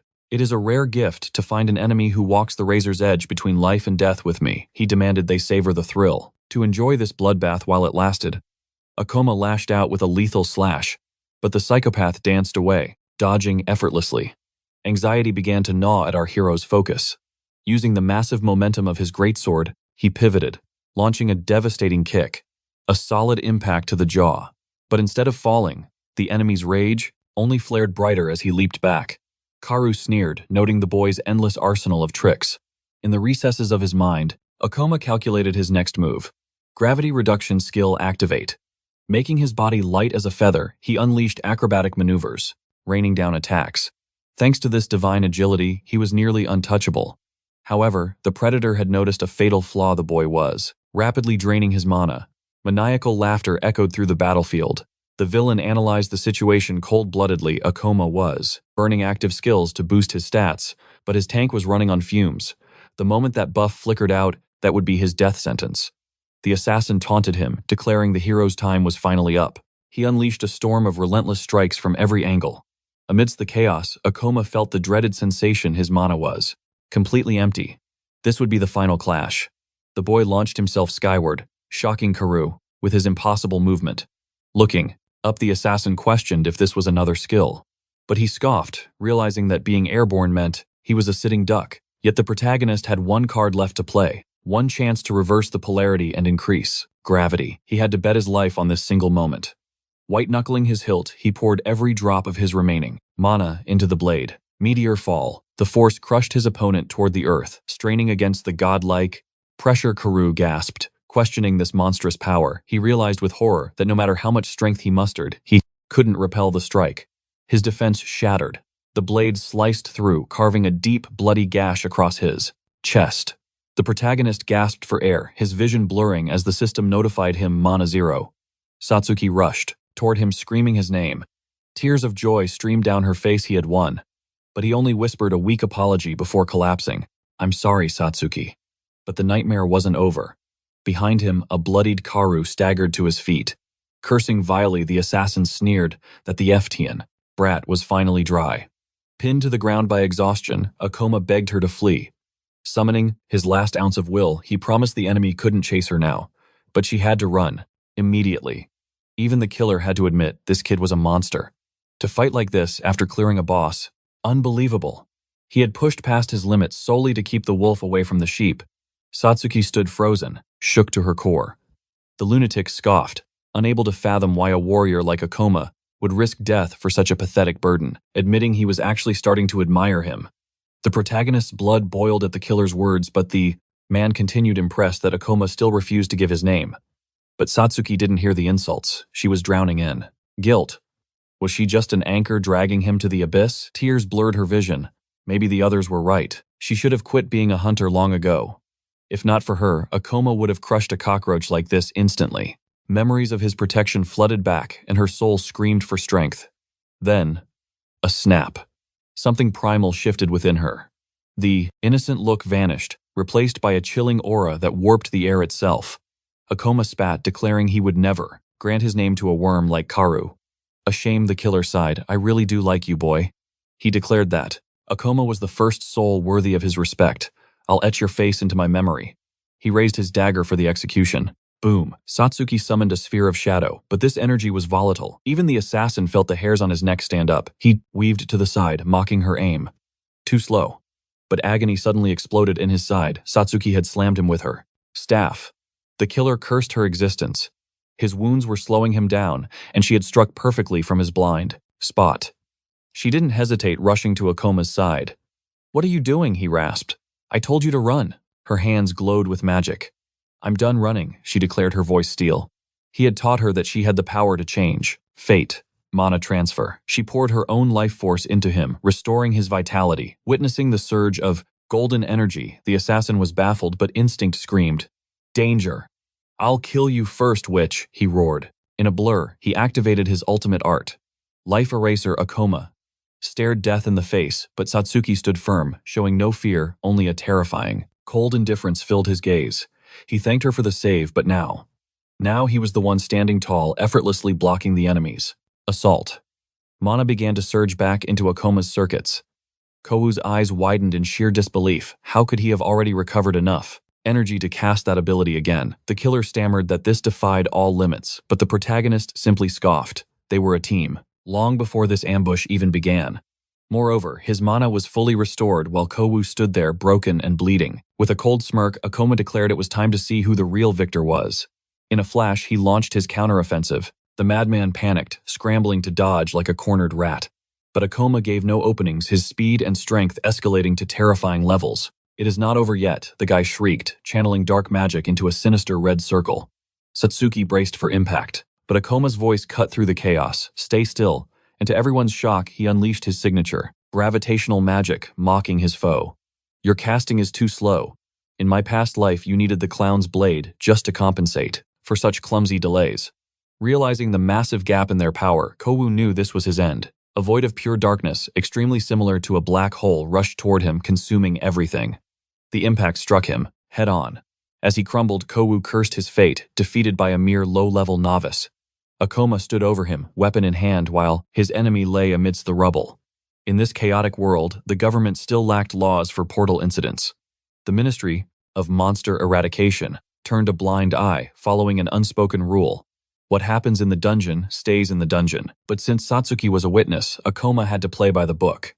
He announced he would keep the prisoner subdued, and ordered Satsuki to exit the portal and contact the ministry. She nodded, agreeing without hesitation. Since monsters never respawned in cleared portals, the path was safe for her. Left alone with his captor, the wounded Kou watched Akoma closely.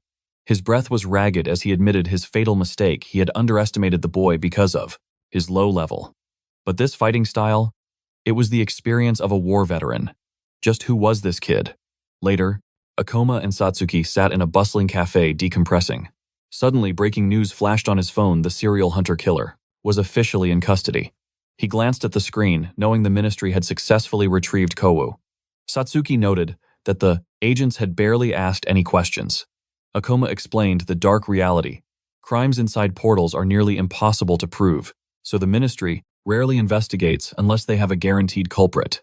The cataclysm caused by the portals had reshaped the nation, forcing the government to monopolize industries just to maintain control. It was a contingency plan that came at a cost.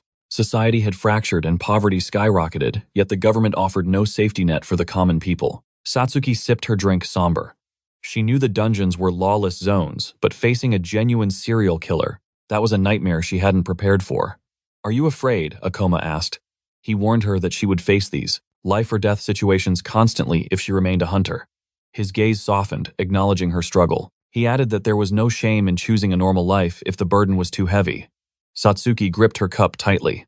"I would be lying if I said I wasn't terrified." But she looked up. Akoma had thanked her earlier. She explained that inside the portal she finally felt like a true comrade. That bond meant more to her than fear. Even with the challenges ahead, she wanted to stay by his side and grow stronger. She beamed with a determined smile. Akoma replied, "If that is your resolve." He extended his hand. "Then I will be counting on you." Satsuki nodded, her smile widening, and they shook hands to seal the partnership. Akoma thought she was a genuinely pleasant person. Internally, however, Satsuki reflected on her own weakness. She knew she was naive, slow to adapt, and had never been proactive. She realized that was why people like Awe looked down on her, and she hated that passive side of her own personality. But maybe, just maybe, she could evolve into a better version of herself. A memory of their battle flashed in her mind. Even knowing her shortcomings, she asked to keep hunting in portals with him. Akoma gave a rare slight smile, thinking again that she was good company. However, he felt a bit awkward as Satsuki radiated overwhelming joy at the table. She was certainly more chatty than he had imagined. Suddenly, the atmosphere shifted. Two people at a nearby table began whispering. A woman pointed her phone and asked, "Wait, isn't that the dude? The one who soloed the boss monster in a day and caught the serial killer?" Akoma realized the cafe was buzzing with eyes fixed on them.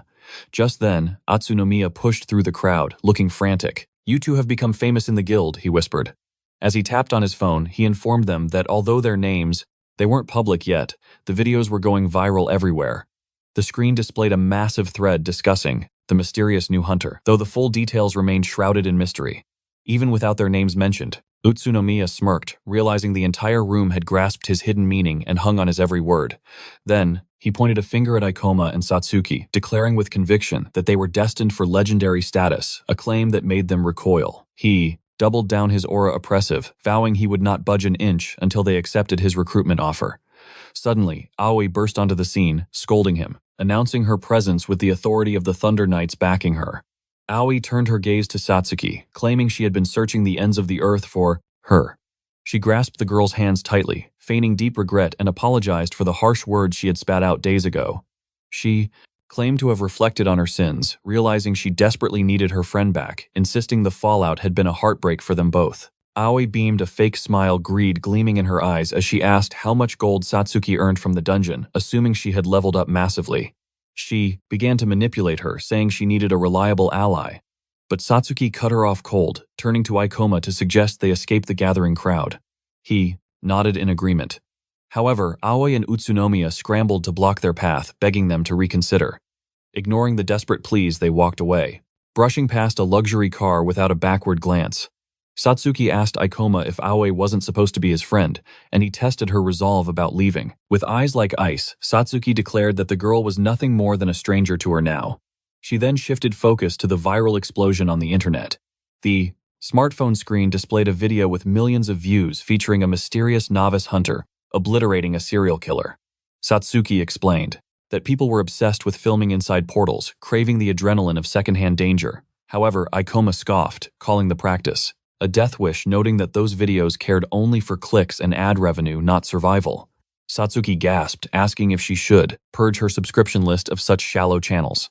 Another phone buzzed, notifying a user that they had hit 1 million views that month. Elsewhere, the streamer Hasha saw the headlines about the masked rookie who had crushed a murderer. She seethed with envy, complaining that the newcomer's video was eclipsing her own content, though a knight explained that viral chaos always attracts a crowd. Hasha clenched her fist, vowing to create a masterpiece that would break the internet. She refused to accept the praise the unknown hunter had. garnered for clearing the dungeon. Surrounded by her guildmates, she spat out her disdain for the rising star. The scene transitions to Ikoma and Satsuki strategizing at a table in a quiet safe house. She asks if the high-tier weapon he pointed out is meant for. Ikoma confirms, lecturing that to evolve, they must hunt high-level nightmares, not waste time on weak trash mobs.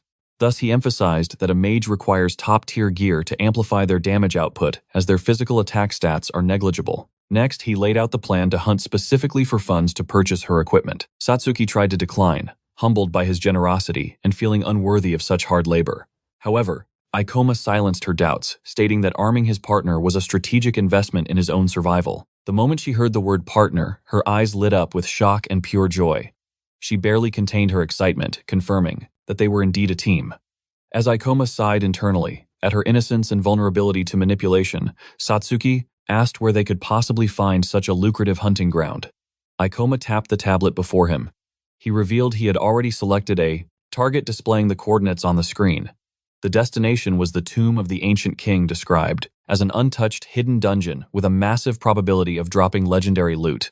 As he hacked away at the computer, it was revealed that such hidden pieces are incredibly rare, and the world was oblivious to the tomb's true value. Ikoma held this secret because he had memorized the entire database of portals in his previous life. It was common knowledge in the future that artifacts from this tomb sold for fortunes, and he planned to liquidate everything. Furthermore, it was guaranteed that they would find rare equipment illustrated by the image of a magnificent weapon. He noted with a grin that there would be zero competition, allowing them to loot the entire dungeon at their leisure. Satsuki noticed Ikoma was laughing with a maniacal edge. Moments later, they stood before the ominous entrance of the tomb of the ancient king. As they stepped into the swirling mist, Satsuki glanced back nervously, but Ikoma marched on without fear. Suddenly, a level 29 skeleton soldier emerged from the shadows. Ikoma unleashed his gravity magic, crushing the enemy's mobility instantly. He then lunged, his sword flashing as he struck the undead. He moved like the wind, and Satsuki watched in awe. She realized that Ikoma's battle prowess was in a league of its own. Ikoma shouted that physical strikes were not enough to put down undead monsters forever. He commanded his partner to provide artillery support with long-range magic, and she quickly nodded, chanting an incantation as a brilliant magic circle etched itself onto the floor.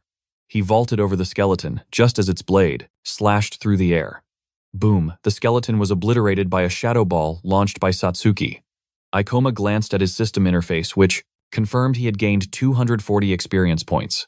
The skeleton crumbled into dust, leaving behind a glow.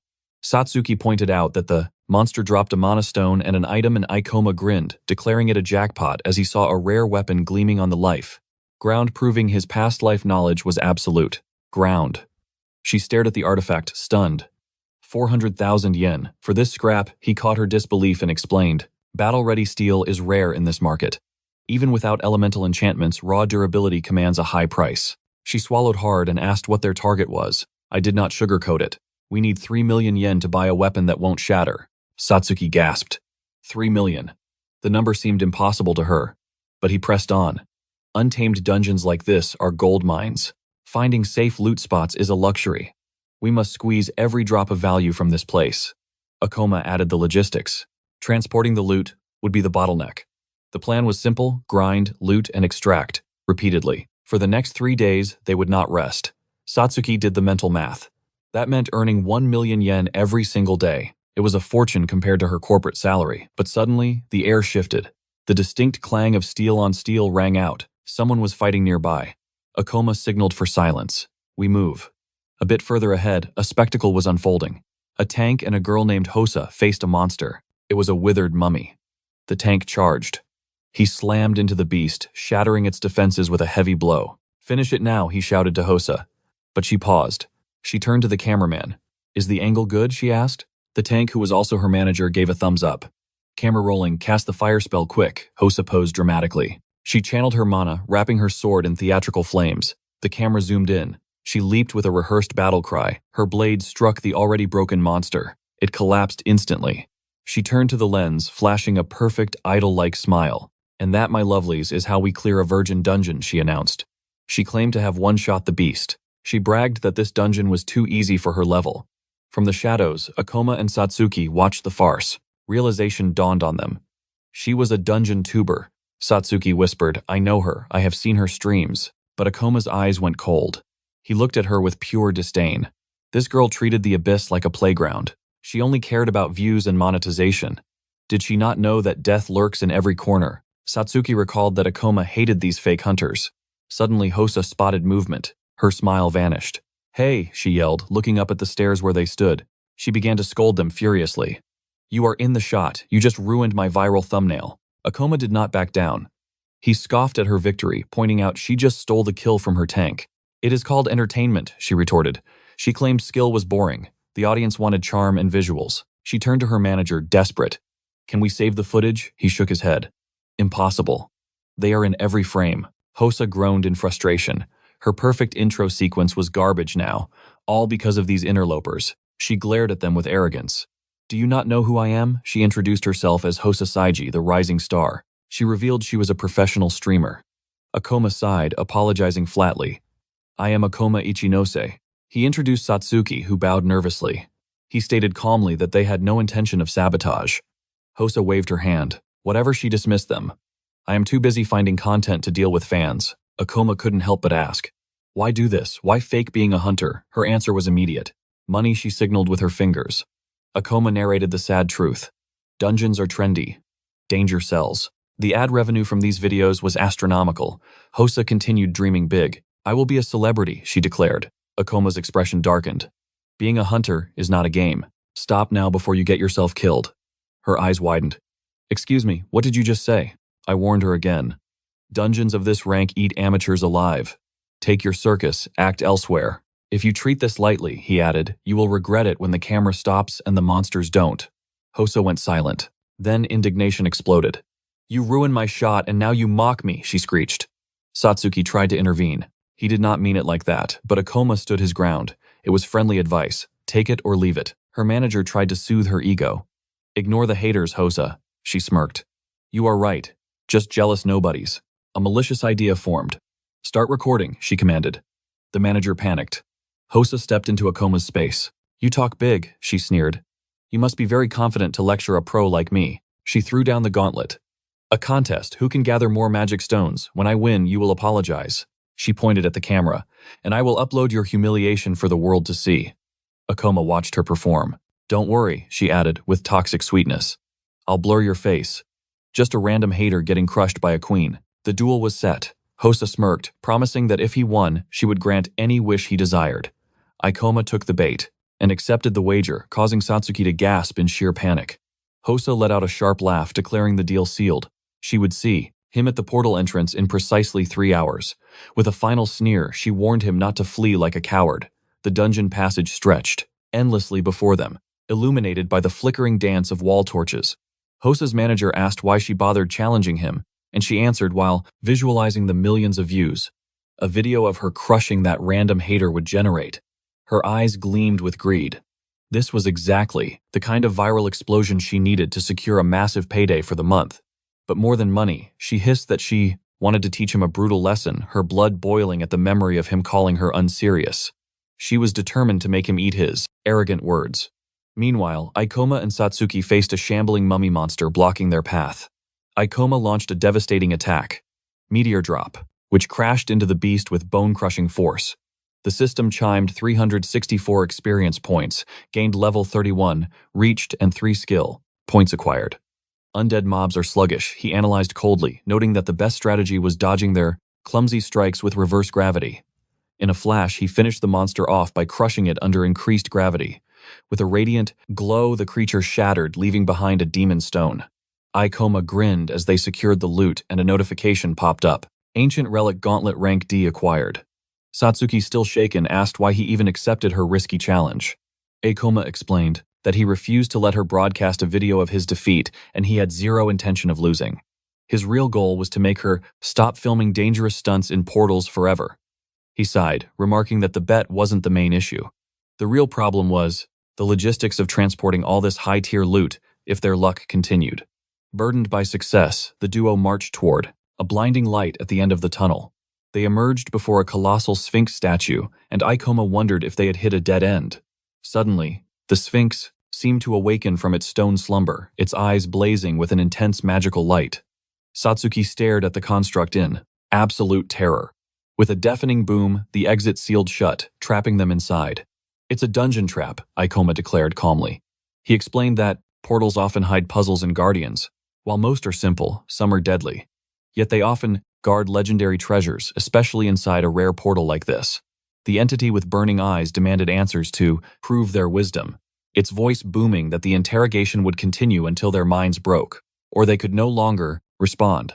It warned that it would harvest the souls of anyone who failed to answer 3 riddles correctly. Trembling, Satsuki asked if the statue was a boss monster. Ikoma analyzed the aura, noting a battle was inevitable if they failed the creature's test, but he warned her to stay sharp. She panicked, but he placed a hand on her shoulder, assuring her that he had this under control. His knowledge of this world was absolute. The creature charged its mana, eyes shining as it announced the first trial. It demanded the exact experience points required to ascend from level 1 to 10. Without hesitation, Ikoma recited the number, shocking Satsuki with his instant recall.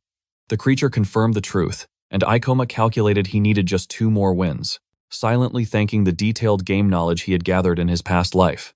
The trials continued until the 19th question about a 3-headed, 4-legged beast.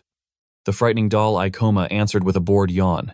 He stared down the guardian, asking if it truly intended to keep this up, reminding the beast of its own rule to continue until he failed to answer.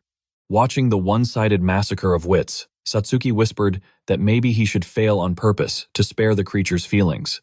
Visibly frustrated, the Sphinx roared the 20th question. It asked for the monster that leaves a trail of green slime. Ikoma scoffed, answering that no such creature exists in current portals. He explained that green slime is a byproduct of alchemy, and he wouldn't fall for such a cheap trick. The creature shrieked, overwhelmed that a human had answered all 20 questions, with perfection, its mind unable to process the defeat. As the chamber rumbled and stones fell, the creature gazed at Ikoma in awe. The massive stone door finally ground open, and the statue looked bewildered, as if it had just been given an open book test and still lost. It bowed, apologizing and calling him the Returned. Satsuki pointed at the crumbling statue, noticing something glittering within the rubble. Ikoma's eyes widened as he identified a glowing band as a rank B storage ring. He inspected the prize, describing it as an artifact of immense utility that almost never drops. Satsuki asked if a simple ring was really that precious. Ikoma explained that to the right collector, this tiny item was worth between 10 and 100 million yen. Satsuki nearly fainted, asking if he was serious about the value.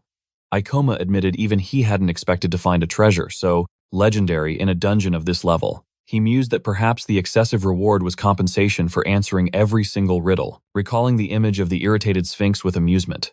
Satsuki worried about the time they had wasted fearing for the wager, but Ikoma held up the ring. "This saves us time. No more carrying loot." He smiled, declaring that now the tides of battle had turned completely in their favor. As they marched through the dungeon, he scoffed, noting that these beasts were mere fodder.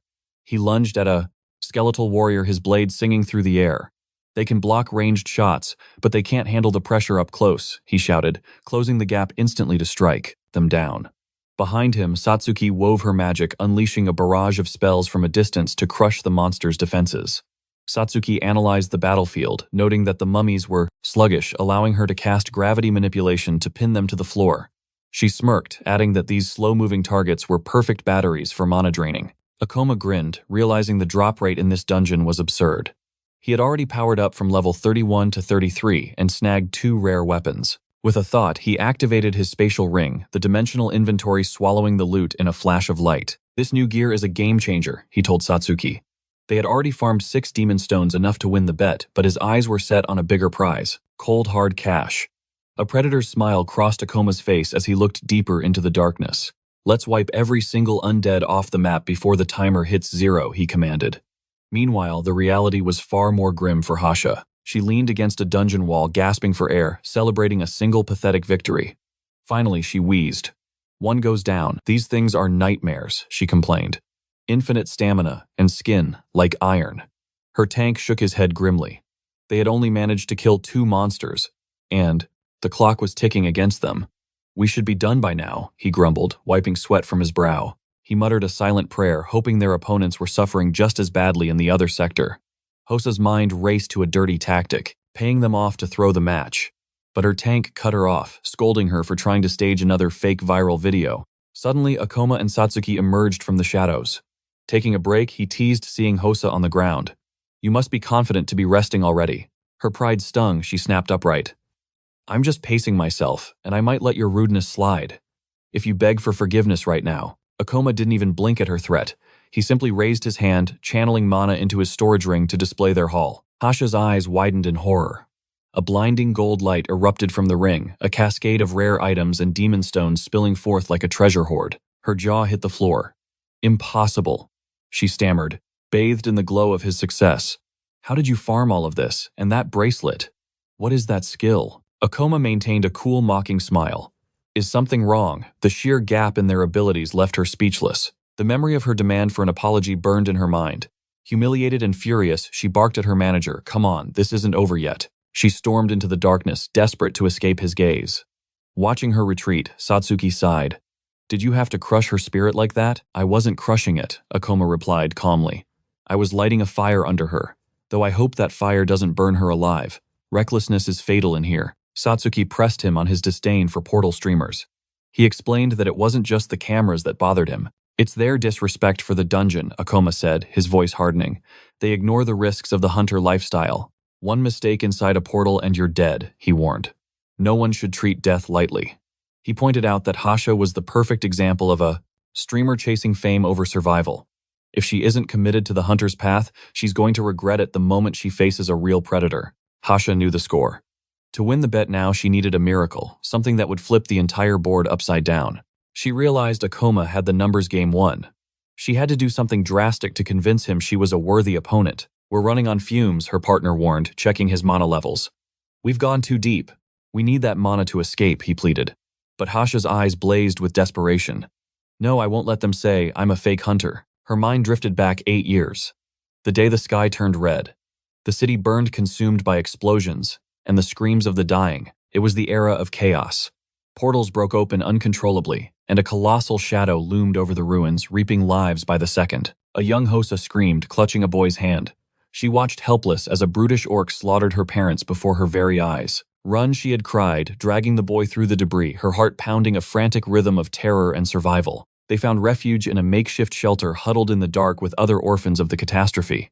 Silence was their only defense. But in that darkness, a light shone. Hosa watched a cracked phone screen broadcasting the heroism of Mrs. Kwan, the country's 5th rank A hunter. Seeing that strength, Hosa loathed her own weakness. The despair of being powerless tasted like ash in her mouth. She vowed to become strong. "I never thought I'd make it this far," she whispered to herself. Standing in front of the camera wasn't vanity. It was her victory song. She broadcasted to prove that humanity could fight back. To give hope to those still hiding under their beds, terrified of the monsters. "I'll never be a rank A legend," she admitted. "But I can be a beacon. I want to show them that we don't have to be afraid." Gritting her teeth, she steeled her resolve. "I am a hunter, and I will make Akoma eat his words." She turned to her cameraman. "This footage is trash. We need something big. We need a boss monster." A guttural roar echoed from the deep. "There," she said, dashing toward the source of the tremor. "That sounds like a nightmare. That's exactly what we need." As she sprinted, she declared that she wasn't just doing this for the views, but to prove her worth as a hunter. She had always been blessed by the goddess of fortune. Her companion showered her with praise as she set her sights on the path ahead.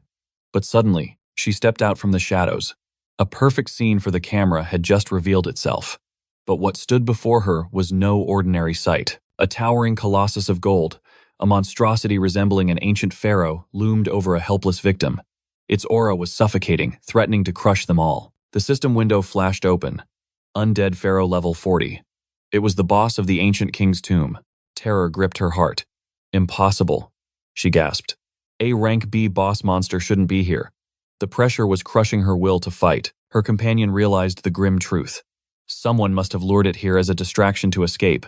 They were walking into a death trap. "Forget the footage. Forget the bet. We have to run," he screamed. Hasha nodded, her voice trembling. "The beast is too big to fit through the narrow passage." But then, a desperate cry for salvation echoed from the ground. In that moment, she saw her past self. Small, weak, helpless, in the face of tragedy. The memory of that orc's blade. The face of Mrs. Cohen flashing before her eyes. It all came rushing back like a living nightmare. A spark ignited within her soul. "Now I understand," she whispered. "This is why destiny brought me here. I refuse to turn my back on someone in need." She sprinted forward, leaving a breathless apology to her partner. "I'm sorry. Asterisk. Clang. Asterisk." Her blade intercepted the monster's strike just in time. She screamed at the fallen hunter. "Run, I'll hold him back." The victim scrambled away with gratitude. But the pharaoh roared, swinging its massive weapons with devastating force. The air itself screamed from the impact. Suddenly, her companion leaped into the fray. "Your brute strength means nothing to me," he declared. He deflected the blow with surprising skill. Soon he grinned, his eyes burning with determination. "I am Hosa's #1 fan after all." Hosa blinked, completely bewildered by his sudden courage. The manager stood his ground. "I won't run, and I definitely won't leave you behind." He knew he lacked combat prowess, but he could still be the bait. The pharaoh stepped forward, radiating killing intent. Hosa panted heavily, her stamina draining fast. She stood between death and her manager. The warrior invoked his skill. A shimmering blue barrier materialized around him. It was their only defense against the coming storm. But the monster was too fast. Asterisk, crack, asterisk. One strike was all it took to shatter the shield like fragile glass. Hosa froze in horror. It was faster, stronger, superior in every dimension. The gap in their power was absolute. So, this is the true power, she thought. This is what it means to be a boss monster. Despair began to claw at her mind. The behemoth raised its twin blades, preparing the execution. Its overwhelming pressure forced her to trembling knees. Was this the end? Suddenly, a calm voice cut through the chaos. "You truly are reckless." Akoma had arrived. The pharaoh brought his weapon down to crush them. Asterisk, boom, asterisk. An invisible barrier stopped the attack cold. Hosa opened her eyes to find herself safe, wrapped securely in Akoma's arms. "Akoma," she gasped. "How?" "I came back," he replied coolly. "Just in case you decided to do something foolish. The hunter you saved told me everything." He sighed, looking at the monster. "I told you that you'd regret not taking this job seriously." But his eyes weren't angry. "However," he continued, "I also said that if you won our bet, I would apologize." He looked down at her, his expression softening. A faint smile played on his lips. "You won, Hosa." Even as death loomed, he held her gently. "I apologize for saying you lacked resolve." Akoma's gaze sharpened. Gravity reduction. With Hosa still in his arms, he launched himself at the beast. The creature lunged, but Akoma parried effortlessly. He danced around the attacks like a leaf in the wind. By reducing the gravity on the weapon's impact point, he spun away, creating a safe distance instantly. Physics itself bowed to his will. Meanwhile, Satsuki chanted from the rear, "Shadow Sphere." A ball of dark energy hurtled toward the pharaoh. The shadow magic slammed into the beast. "I managed to draw its aggro away from Akoma," Satsuki shouted. "It dealt 0 damage, but it bought them time." Akoma scanned the battlefield. 2 injured allies. A boss monster. "I rarely fight with the upper hand," he mused, "especially against a monster of this caliber." The level 40 undead pharaoh roared, shaking the very foundations of the tomb. "I can use my weapon to amplify the gravity field," Akoma thought. "But brute force won't be enough." There was no easy path to victory here. The odds of survival were plummeting. But Hosa spoke up, her voice regaining strength. "They stayed because of me. I can't abandon them now." Akoma smirked. "I suppose I don't mind a challenge every now and then." He turned to the mage. "Satsuki, replenish Hosa's mana immediately." The battlefield shifted as he took command. "I'll keep the beast occupied." As he dodged, his mind raced, analyzing Hosa's earlier performance. She used fire magic before. A magic swordswoman build, he realized. She relies on the blade but uses minor spells to cover her blind spots. An interesting combination. If my theory is correct, his eyes narrowed. She must possess a self-healing skill as well. If she can recover while I tank the boss. He engaged his skill again. Gravity reduction speed increased, but attack power fell. Akoma became a blur of motion. The good news is, he thought, sidestepping a lethal blow, I don't need to focus on dealing damage right now. As a level 33 hunter, he grinned amidst the danger. My only job is to dance with death and survive. The enemy's level was a towering mountain compared to his own stats, yet he bet his life that his gravity manipulation would keep death out of arm's reach. A fallen hunter groaned, begging to help Hosa, and Akoma's reply was instant and absolute. "Trust me, I've got this." Akoma danced through the air. He analyzed the threat instantly. 4 arms godlike speed, a true boss-tier monster. Then the beast struck. The earth screamed as the ground shattered beneath the catastrophic impact. The pharaoh's gaze pierced the dust, and Akoma realized, with a chill, that the strike wasn't just fast, it was a calamity. Was that its ultimate move? He grit his teeth, knowing one slip-up meant instant annihilation. Nearby, the paralyzed hunter questioned his own existence, his body crushed by fear and gravity. Pinned to the floor, he gasped for Hosa's safety, only to realize the war still raged on. The monster roared, charging like a landslide, but Akoma defied physics, soaring over the beast with agility that mocked the laws of nature. The wounded hunter's jaw dropped. How was Akoma moving like that? His trembling hands reached for his camera to record the impossible. Akoma was a blur of motion, sprinting along the creature's massive forearm like it was a highway. With a burst of lethal speed, he lunged. The filming hunter cried out, capturing the legendary scene on video. Glorious. Damn it, Akoma cursed internally. His attacks were shallow. The gravity field sacrificed raw power for mobility. He realized the level gap was an unclimbable wall. He couldn't kill this deity alone. But despair wasn't an option. He knew there was a path to victory. Mana exploded into the atmosphere. Satsuki and Hosa executed a perfect reverse mana drain. Hosa felt the power surge. "This is more than enough," she shouted, golden healing light enveloping her. With a savage smile, she declared she was back in the game. Satsuki took the rear guard. Akoma felt the momentum shift. Now they had a fighting chance. But the clock was ticking. They were still distinct underdogs in this raid. He calculated that if this stamina battle dragged on, the high-level boss would crush them eventually. Akoma stared down the third, imposing undead pharaoh. The figure unleashed a barrage of destruction, but Akoma was untouchable. He scanned the NI self battlefield for an advantage, spotting a statue just as Satsuki read his mind. She realized he was cornered. She manipulated the laws of physics, making the massive stone statue light as a feather. With a roar, she launched. The projectile straight at the pharaoh. Akoma barked the order. "Satsuki, target the mask. Shatter it," she answered, without hesitation. Blue aura flared around her weapon as she unleashed a sphere of dark matter. Boom. It collided with the Titan. As the smoke cleared, the mask remained scratchless. Satsuki grit her teeth. Zero damage. But Akoma smiled. That absolute defense proved one thing. The face was the critical weak point. Now Hosa slipped into the pharaoh's blind spot using the distraction. But even with the creature's attention divided, she struggled. Dodging 4 arms is insane, she thought, sweat pouring down her face. She realized how terrifyingly strong Akoma was to have survived this monster's rage all alone. How did he do it? Akoma's voice cut through the chaos. "Use your magic on the mask, I'll lock it down." He explained his plan. His weapon had an armor break ability capable of shattering even divine defenses. Hosa nodded, her sword erupting with blinding light. Yet doubt lingered. Could he really halt a titan of that size? Akoma didn't need doubt.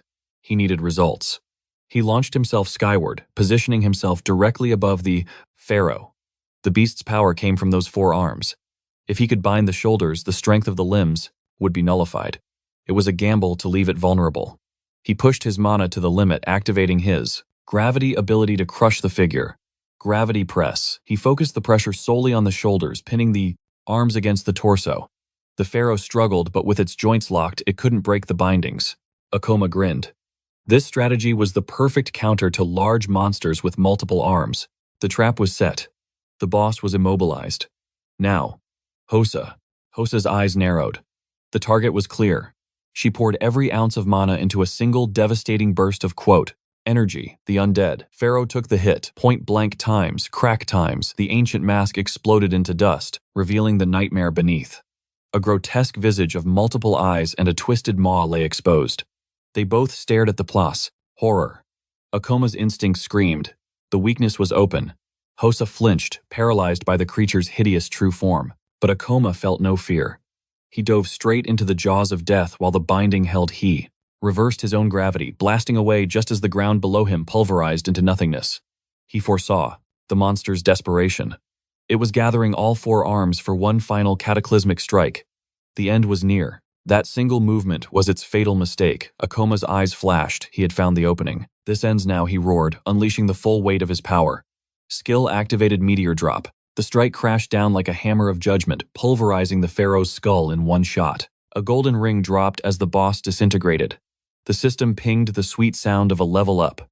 While the dust settled, Hasha tended to the wounded, but Satsuki's eyes were glued to the loot. She beckoned Akoma over.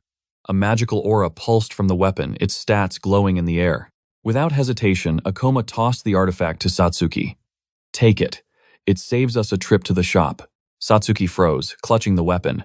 For real, you're just giving this to me. You watched my back, so I'm arming yours, he replied. Besides, Hasha deserves a cut too. Hasha waved her hands frantically. No way, you saved our lives, that's payment enough. She tried to offer him the demon stone and cancel their previous bet, shame coloring her face. Keep it, Akoma, said his voice serious. I judged you too soon. You've got the spirit of a true hunter. The air lightened as Satsuki and Akoma shared a knowing smile. But then, he dropped a bomb. You should quit streaming, Akoma said bluntly. Focus on hunting. Satsuki gasped at the sudden coldness. You don't get it, the tank interrupted. Her father's dead, her mom's crippled, and she feeds 5 kids. Hasha tried to shut him up, desperate to hide her burden, but the warrior wouldn't stay silent. She streams because she has to. The truth hit Akoma hard. He bowed his head, apologizing for his ignorance. Hasha turned away, hiding her eyes. It's not just money. People are terrified of these portals. If I can smile in the face of danger, she whispered, maybe they won't be so scared. Akoma's expression softened. Then I'll support you. Hasha went silent, her face turning crimson. Later, the team debriefed with the guild officials. The adrenaline was fading, but the tension wasn't. Hasha panic-checked her gear. The camera, please tell me the high-speed lens survived. The warrior nodded. It was working. Hasha let out a breath she didn't know she was holding. Fat lot of good it does, the warrior grumbled. We almost died and got 0 loot to show for it. Hasha bit her lip. She could have asked for the boss stone, but her pride as a hunter wouldn't allow pity. Just tell me we got the footage, she begged. Please say we caught something usable. They played it back. There, in high definition, was Akoma, fighting like a god of war. Back at the guild branch, Akoma was chilling with a book when Satsuki nearly tackled him. Look at this, she squealed. Akoma sighed, preferring books to screens, but he looked anyway. The headline screamed, "The rumored Supreme Hunter appears." His face was everywhere. Hasha's video was blowing up. The comment section was going wild over his speed and fearlessness. They're calling you a legend, Satsuki grinned. Akoma couldn't help but smirk at the praise. It's all thanks to that video, he realized. 1 million views in a day, that's insane. Across town, Hasha was dancing in her room. Her channel was exploding thanks to the mysterious hunter. I'm a genius, she cheered, throwing her hands up. Suddenly her phone buzzed, caller ID Akoma. Her heart skipped a beat. She scrambled to answer, remembering they had swapped numbers for intel. But instead of a friendly chat, Akoma's voice was ice cold. Who gave you permission to post that? Hasha panicked, offering to delete it immediately. But Akoma paused, remembering her family situation. He recalled her desperation to protect those smiles. Never mind, he said softly. I saw it. It's fine. Hasha slumped in relief. He wasn't mad. The tension melted away instantly. Actually, she giggled, pushing her luck. Since it's viral, maybe we could do a dungeon date next. Click. The line went dead. Satsuki blinked. Did she just? Akoma ignored the question completely. Romance was a distraction. His eyes narrowed. If his level kept rising at this pace, he could finally reach it. The artifact that felt like a distant dream, the Ring of Wisdom. Akoma clenched his fist, determination burning in his veins. Nothing would stand in his way. Change the course of history forever. A moment later, the receptionist's trembling finger pointed to the status screen. Level 36. The system confirmed his overwhelming experience points. The protagonist had officially ascended to rank C. Praise rained down upon him. As Akoma and Satsuki stepped away from the counter, her eyes sparkled with awe. She marveled at his monstrous growth speed. He thanked her humbly, hoping she would soon join him at the summit of power. Behind them, the receptionist remained frozen, witnessing a progression speed that defied all logic and precedent. For Akoma, this wasn't a miracle, it was calculation. His past life's knowledge was the ultimate weapon. The fastest path to power, slaughtering high-tier beasts. Satsuki gazed at him, declaring he was already a monster among rank C hunters. She vowed to sharpen her skills to stand by his side. But then the protagonist dropped a bombshell.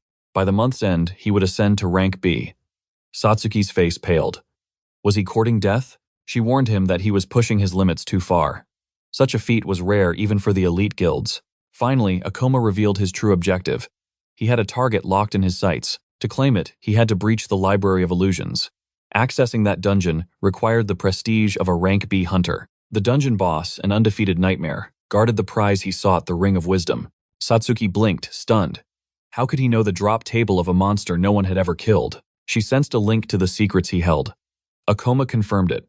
This was destiny calling. He mused that the ring held the key to the very origin of the gates.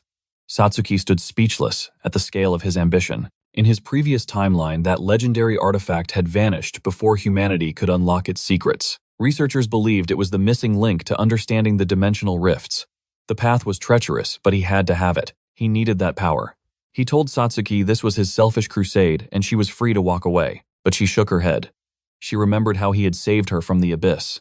Being useful to him wasn't a burden. It was an honor. A silent understanding passed between them. Still, the time limit worried her. Rank promotions required a mountain of clear records within the guild system. Akoma just smirked. He didn't rely on luck. He had a blueprint for dominance already mapped out. Their goal, create a legend that the guild couldn't ignore. The hunt began immediately. A level 32 red troll roared only to be instantly obliterated by Akoma's blade. One hit, one kill. Next, Satsuki danced through the battlefield, silencing the level 30 mermaid chief. Then came the spider ogre. It never saw the meteor strike coming. Boom, Satsuki skyrocketed from level 32 to 35. 3 dungeons cleared in a mere fortnight. She stared at her hands. It felt too easy. Akoma nodded. He explained that these bosses were merely stat checks with predictable artificial intelligence patterns. Their attacks lacked lethal force if you knew where to step. He revealed his secret weapon, a mental database of every easy mode dungeon near the capital. He had the cheat sheet for this world. He flashed his phone map. They had already conquered 5 high-level gates, while others slept. Back at the guild, the receptionist stared at the logs, trembling. The clear speeds were impossible. She could barely process the data. He hadn't just cleared them. He had annihilated them. She stammered that his application for rank B would undergo immediate, rigorous review. Results would arrive in days. Suddenly, a shadow loomed. Mr. Ukami, a mountain of muscle, sneered with indignation. He couldn't believe a rookie dared to apply for rank B. Akoma met his gaze coolly, noting the elite emblem on the man's chest. An exclusive contractor. These were the chosen few who signed their lives away to the guild for power. The veteran began barking at the receptionist. These elites didn't just hunt. They managed gates. They responded to catastrophic incidents and dictated guild policy. They were the law. Ukami felt insulted. To him, Akoma's promotion was a joke that mocked the hierarchy. But the receptionist cut him off. The rookie was nearly level 40, with a perfect clear record.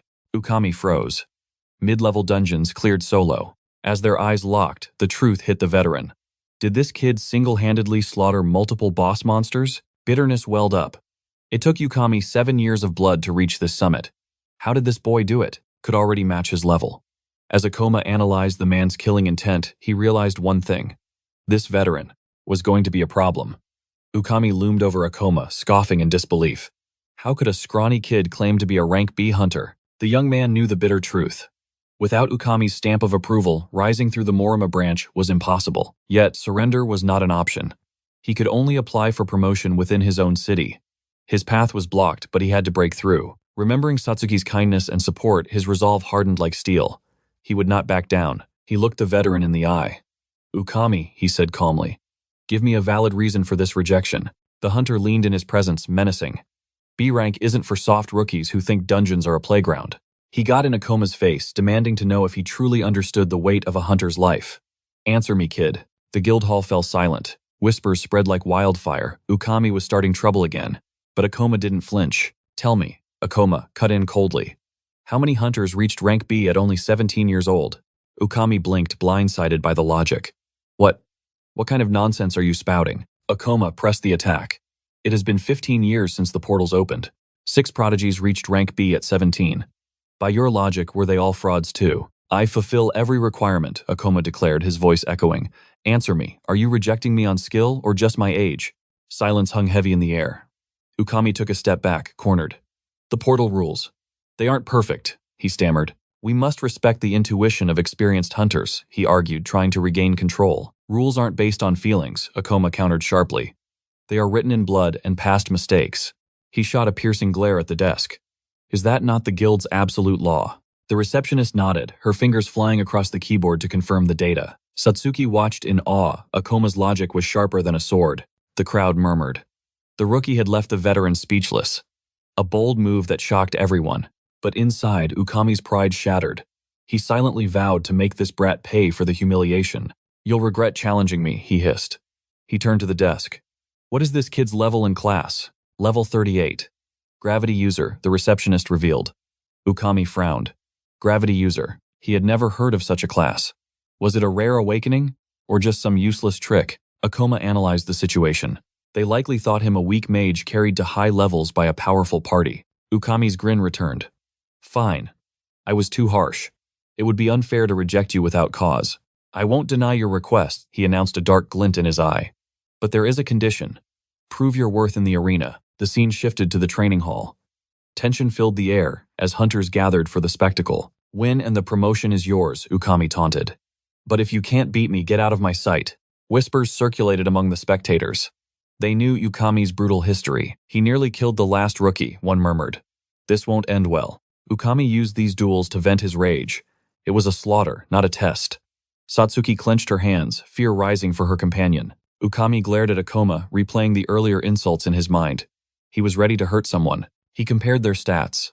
The boy was level 38. Ukami was a superior level 47. The gap was massive. A fragile mage carried by others, Ukami concluded. He won't last a minute against me. I am a beast warrior, he declared, flexing his muscles. My body is a weapon you cannot break. A cruel smile spread across his face. He wouldn't just win. He would crush the boy's spirit publicly. Confident in his brute strength, he waited. But Akoma calmly opened his system interface. To the onlookers, he seemed to be preparing a spell. In reality, he was manipulating the very code of his existence. Knowing he needed every advantage, Akoma made a strategic choice. He dumped his remaining skill points. He spent 25 points to raise gravitational manipulation to level 4. He needed the physical stat boost. It wasn't his first choice for a build, but survival demanded adaptation. The die was cast. Hoarding points, Ukami jeered. You've lived a soft life if you haven't used them yet, kid. His voice dripped with sarcasm. Careful. Accidents happen in the ring. Don't die on me. Akoma simply nodded. Thanks for the concern. The challenger took his stance. Now, show me what you've got. Steel sang as Ukami unsheathed his blade. With a smirk dripping in arrogance, he planned to crush Akoma's pride into the dust. He would publicly humiliate the boy and ensure he never worked as a hunter again. Waving his weapon tauntingly, Ukami invited his opponent to strike first. He sneered, vowing to fight without, using any skills a handicap born of pure vanity.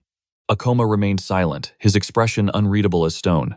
Standing, motionless in the center of the arena, he was the focus of every eye in the gallery, the crowd buzzing with anticipation. Ukami laughed, declaring that the time had come for the rookie to learn his place in the dirt. As soon as the signal dropped, Akoma triggered his dormant power. Gravity reduction, active. In Ukami's deluded mind, the boy was nothing but a slow target destined to become a laughingstock. But in a heartbeat, Akoma vanished into a blur of speed. Ukami froze his brain, unable to process the velocity. What just happened? He barely raised his blade to block the impact, his mind reeling at how a novice could move at such a legendary level. A split second later, realizing Akoma had already phantom-stepped behind him, he gasped in sheer terror. Desperate, Ukami swung blindly, trying to convince himself it was just a fluke, a lucky break. But his blade cut only air. Akoma hovered above him like a deity of war, while Ukami stared up, gripping his laws, sword in a panic. Suddenly, the veteran stumbled, his equilibrium shattered as the gravity around him warped and twisted. Seizing the opening, Akoma descended like a meteor. A precise mana-infused kick slammed into Ukami's face. Crack times. Blood sprayed across the arena floor as Ukami coughed violently, his body shaken to the core. Gritting his teeth through the pain, he lashed out again, but the boy was already gone. A flawless combination ending in a devastating kick. From the shadows, a hidden observer watched the feed, trembling at the sheer dominance. Is this really happening? The spectators murmured in disbelief, wondering if this was a promotion test or an execution. Is Ukami holding back? They whispered. But in the ring, Akoma unleashed a strike that sent the veteran skidding. Backward. Speed. Power. Precision. Ukami realized with horror that his attacks couldn't even graze the boy's shadow. The whispers of the crowd pierced his ears. They were laughing at him. Akoma hovered above an untouchable judge. The young hunter then delivered the cold, hard truth. He pointed out the fatal flaw in his opponent's logic. You underestimated the gravity class, he declared. It allows me to shatter the physical limits of the human body, far surpassing any normal warrior. He explained that this advantage was absolute in blitz battles, where he didn't bleed mana like a mage. You thought your higher level would save you. Akoma's voice was ice. That arrogance is your grave. Experience honed in the fires of survival outweighed empty stats. Akoma possessed refined technique and an obsessive thirst for victory. He didn't just fight, he hunted. Without hesitation. Akoma became a blur once more, lunging with his sword. Mid-swing, he inverted the field, gravity, Increase Ukami raised his guard, but the impact felt like a collapsing mountain. It wasn't just speed anymore, it was overwhelming power. Asterisk, whoosh times. The boy vanished from sight. Where Ukami scanned the floor, but Akoma was already upside down in this air-defying physics before flickering into existence behind his back. Cold steel pressed against Ukami's spine. I reduced gravity the moment our blades met, Akoma whispered, using the recoil to flash step behind you. Checkmate. The crowd erupted. The rank B veteran had been utterly dismantled. Satsuki beamed, her eyes sparkling with pride at his magnificent performance. But Ukami stood frozen, his world crumbling. Me lose to a rookie. His sanity began to fray. This must be a joke. Refusing to accept the crushing weight of defeat, he screamed that this humiliation was unacceptable. Akoma, ignoring the tantrum, turned to the judges. Does this make me rank B? But suddenly a chill ran down his spine. Murderous intent. A crimson aura exploded around Ukami, consuming his reason. Akoma, he roared, eyes glowing with demonic rage as he broke his vow. Claw Rend skill activated, his hand transformed into a weapon of slaughter, slashing wildly. Asterisk, slash times. The surprise attack clipped Akoma, forcing him to skid backward. He grit his teeth, he had relaxed his guard, believing the duel was over. Ukami sneered his honor, completely abandoned. Ridiculous rules, he thought. My sword was just a feint to hide the kill shot, the veteran spat, though Akoma had still managed to parry the worst of it. A hush fell over the arena, followed by a wave of outrage.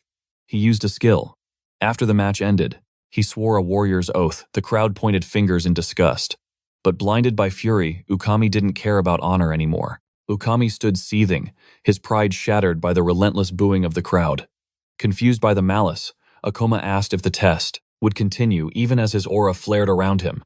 Ukami ground his teeth, consumed by a blinding rage, swearing he would never let this brat mock him. He vowed to turn Akoma's life into a living hell. Calmly, Akoma asked if his strength proved he was worthy. Meanwhile, Ukami's mind raced. Losing to a low-level nobody was unacceptable. It would destroy his authority within the guild forever. With a sneer, he declared the test void, rejecting the promotion request on the spot. A shockwave of murmurs rippled through the onlookers, while Akoma stood like a statue unmoving. The evaluator then spat his excuse, claiming that while Akoma had speed, he lacked the killing intent to deliver a fatal blow, making him useless against high-tier monsters. He claimed he had deliberately offered several openings, but the boy was too incompetent to take them. Finally, he pointed a trembling finger at Akoma, noting he failed to dodge the final technique. That single scratch proved he couldn't survive the chaos of a real dungeon. Spectators erupted in protest, crying out against the injustice, knowing Ukami had rigged the result from the start. Hearing the dissent, Ukami's eyes flashed with murder, demanding to know who spoke. One man flinched under the pressure. Another whispered to stay, silent warning that provoking a high ranker was suicide. Suddenly, Utsunomiya's voice pierced the air. He shouted Ukami's name, asking if he had no honor left in his soul. Akoma finally noticed him standing there. Utsunomiya accused the examiner of breaking his oath regarding ability usage, screaming that Akoma had dominated the entire duel. Furious, Ukami roared at him to shut his mouth, dismissing him as trash. Undeterred, Utsunomiya assured Akoma he would fix this mess and expose the corruption for all to see. But Akoma coldly rejected the offer. He questioned why he was being called best friend and what motive lay behind this sudden charity. Satsuki, watching from the sidelines, knew the truth. Akoma had won. She couldn't understand his reaction, remembering he needed Ukami's approval to advance. Akoma finally spoke, revealing his true intent was to display the massive gap in their power. Yet a thought crossed his mind. Perhaps he had wounded the man's pride too deeply. It was a miscalculation. He concluded there was no point in regret. Defeating a petty man had changed nothing. Suddenly, a heavy presence approached, asking about the disturbance.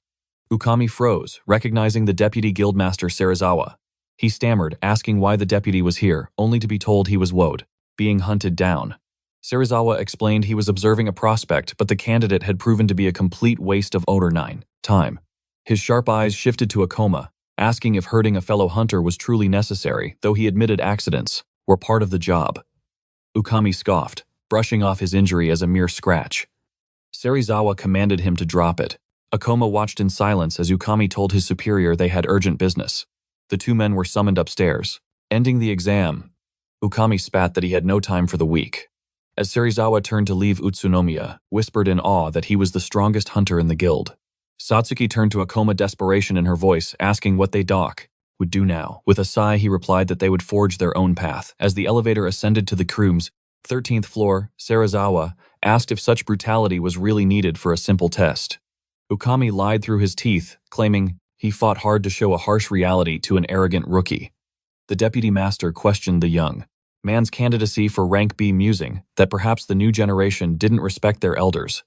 Once seated in the office, Ukami asked what the urgent matter was. Serizawa's expression darkened. The topic was the rank B portal at the Temple of Beasts. He explained that controlling a dungeon of that caliber was a goldmine, allowing hunters to evolve and harvest demon stones. He pointed to a holographic tablet reporting that the ecosystem inside the portal was shifting violently. Monsters were migrating. He continued, his voice grave, explaining that mana density was spiking to abnormal levels. Priority had to shift from profit to preventing a catastrophe. The evaluator clutching the report realized Serizawa's intent. He wanted to purge the Temple of Time Beasts before it became a graveyard. Serizawa confirmed it. The ministry wanted to preserve rank B portals because they were rare, and the guildmaster was blinded by greed, refusing to close it. He added that the only justification for keeping it open was Ukami's previous report declaring the zone safe. Serizawa leaned forward, stating that the portal was a ticking time bomb and he doubted its stability. Therefore, he ordered the evaluator to submit a new assessment to the guildmaster. Ukami narrowed his eyes, asking if this politics was the real reason, but Serizawa cut him off cold. He wasn't finished. Covering his face with a weary hand, he told Ukami to shut up. Ukami scoffed, snatching the report only to toss it aside like trash. He declared the portal stable without a second glance. Rizzo humbled himself to retrieve the data, muttering that the captain hadn't even checked the mana readings. But the arrogant hunter crushed the papers beneath his boot, sneering at the subordinate's concern. With a superior smirk, he boasted that his elite intuition was worth more than any data. He guaranteed the dungeon's safety, claiming he could solo the boss at a moment's notice. He slammed his fist onto the table, silencing all dissent. He roared that accidents were forbidden, even as the true cause of portal collapses remained a mystery to them. In the shadows, Sir Rizzo remained silent, his eyes cold and observant. He focused only on his sworn duty to protect the district, but deep within the abyss, a slumbering beast snapped its eyes open. Akoma realized the situation was spiraling. He quickly analyzed Hunter Ukami's ego. The system was rigged. One could only request a promotion assessment within their own branch, making it impossible to bypass a corrupt captain to climb the ranks. Akoma calculated that they needed a rank B license to access the Library of Illusions. Although Satsuki could attempt the test elsewhere, she currently lacked the level requirements for such a high-tier promotion. They were checkmated. Suddenly, Hosa burst onto the scene. Demanding to know if the guild captain was sabotaging the boy's future, the young idol flashed her phone, revealing that a loyal fan had captured footage of Akoma standing up to Ukami's bullying.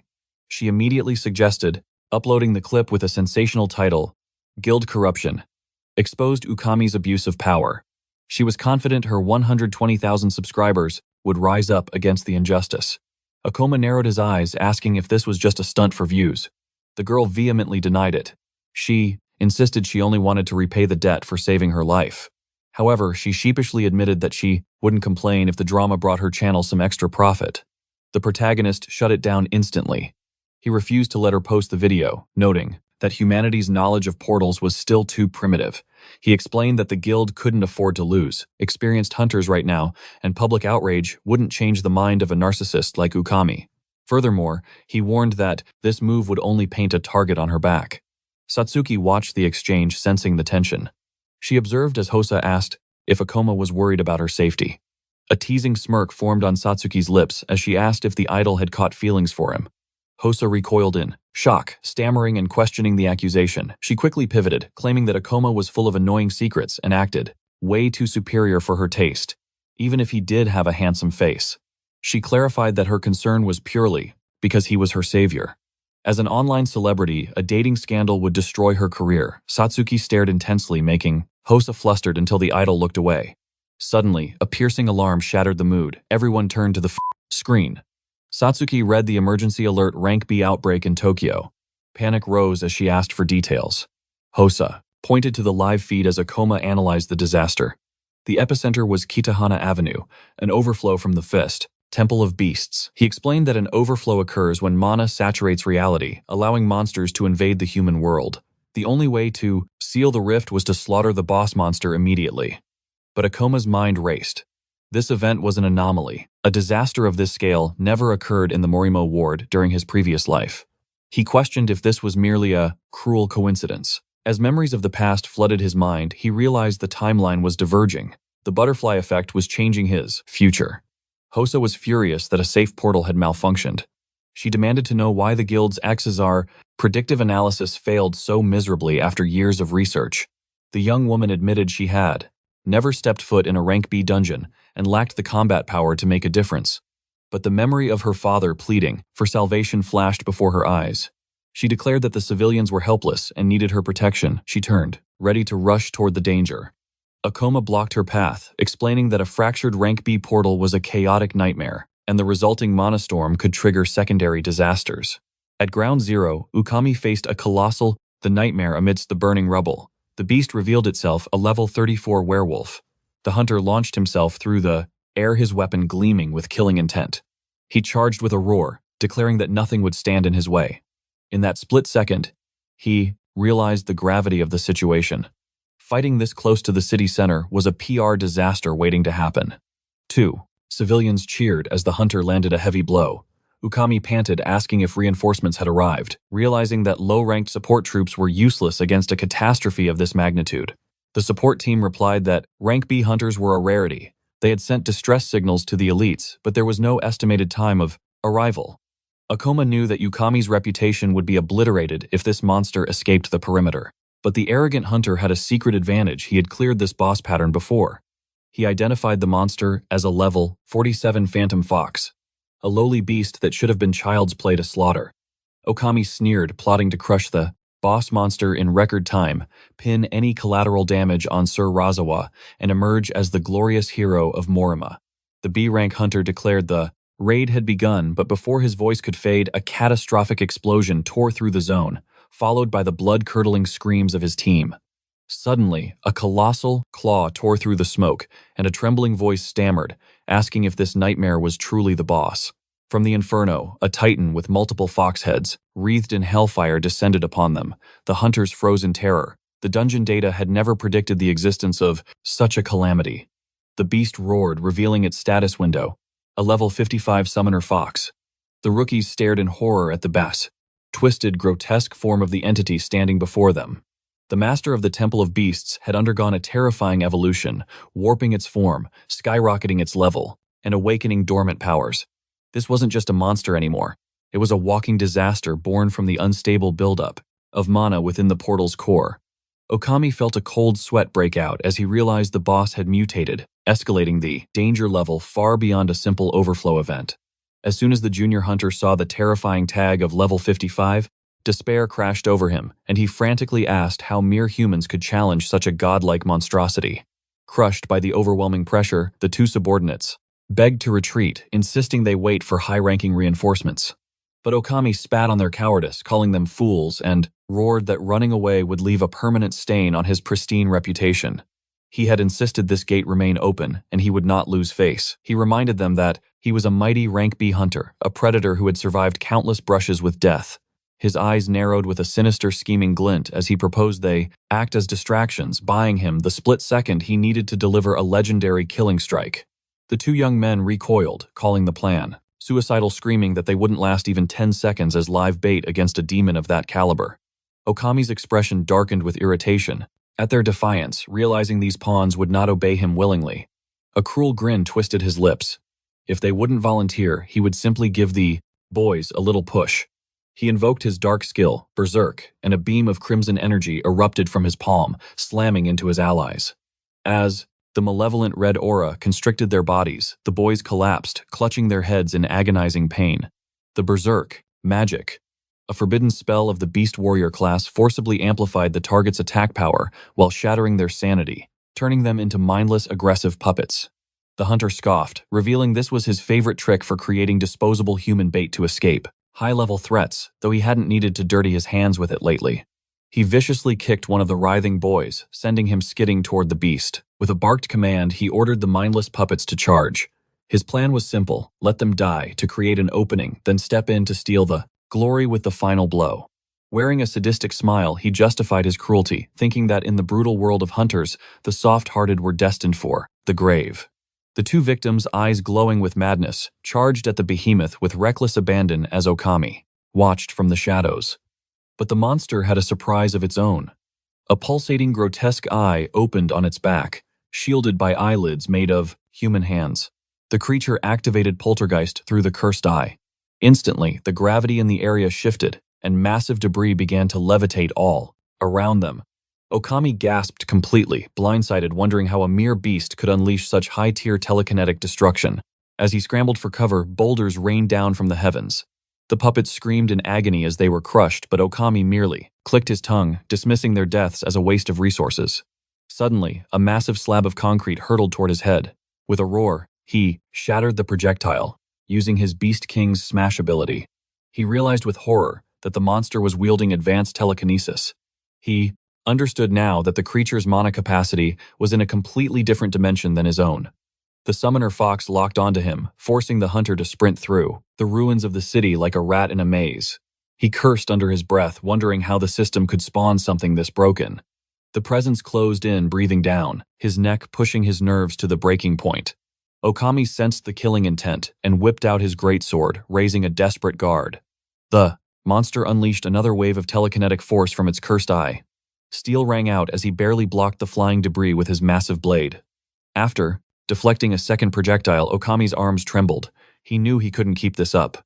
The monster saw the opening and lunged to eviscerate him with razor-sharp claws just as his stance faltered. He was slammed into the unforgiving ground, the reality of the enemies, overwhelming strength crushing his spirit. Thoughts raced through his mind. This battle was impossible, a suicide mission he could never hope to win. But survival was all that mattered. In a split second, he activated his false death skill, a technique that allowed him to perfectly mimic a corpse after taking damage, silencing his heart and pulse completely. The monster loomed over the fallen body, sniffing the air, and slowly turned its massive head away when it sensed the life force had vanished.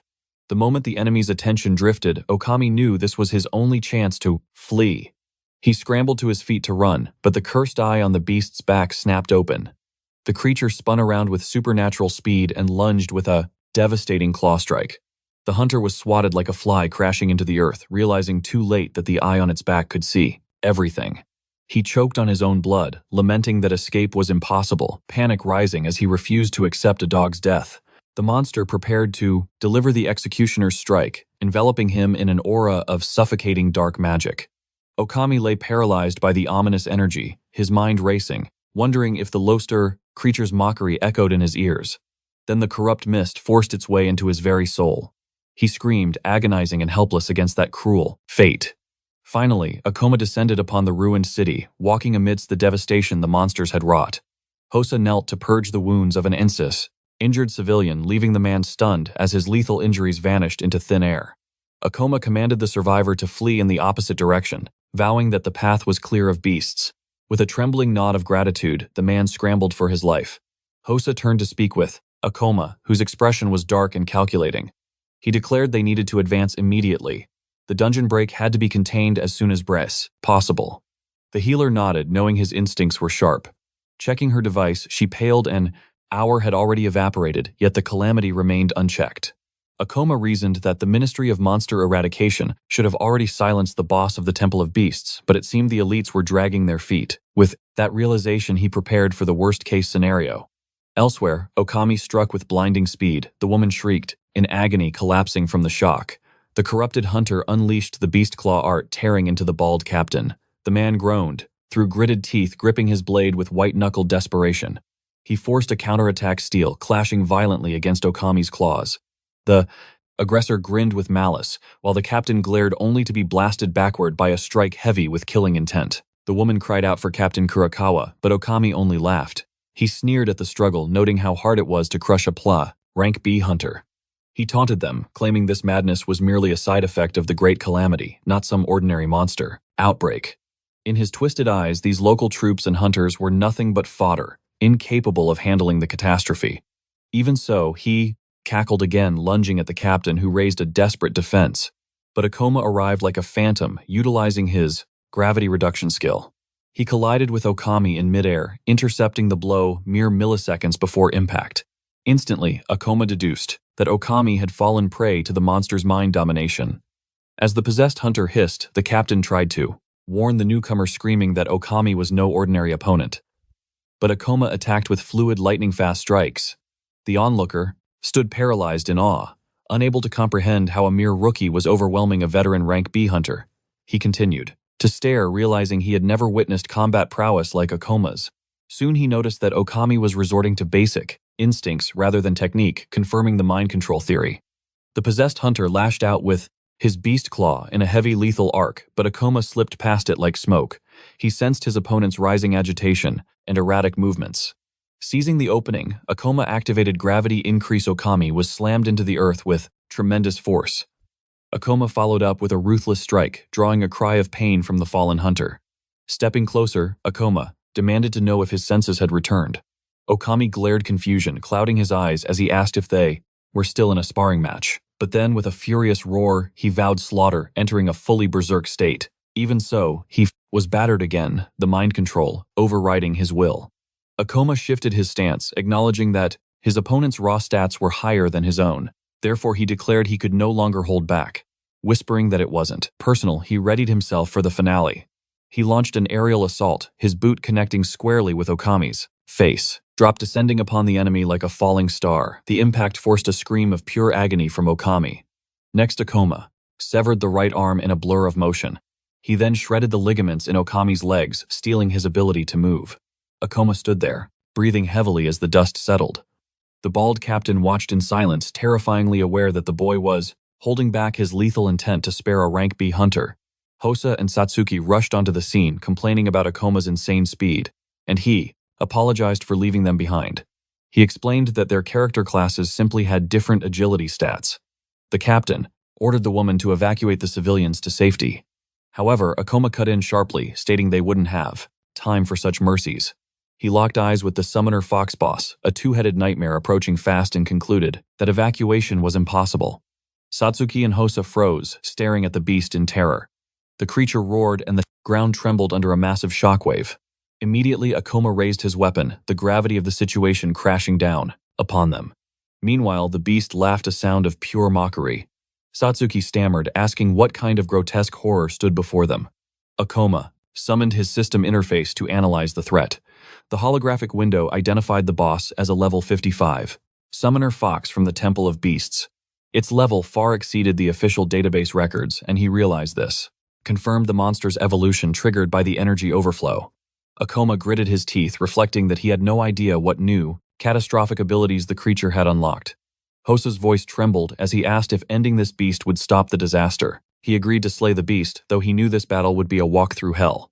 The Summoner Fox boss wasted no time unleashing its power. It called forth a horde of level 30 phantom wolves. The shadows twisted as the beasts emerged, encircling Ikoma, Satsuki, and Hosa in a ring of death. The young woman went pale, realizing the monster had summoned an entire legion.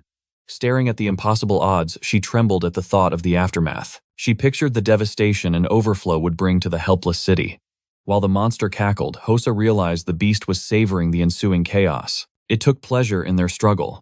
Ikoma's voice cut through the fear, ordering them to hold back the mob and guard the civilians while he advanced. "What will you do?" she cried out. His eyes burned with resolve as he vowed to annihilate the boss monster in a single, decisive strike. It was the only way to halt the overflow's destruction. Hosa nodded, stealing her resolve as she extended her weapon to join the fray.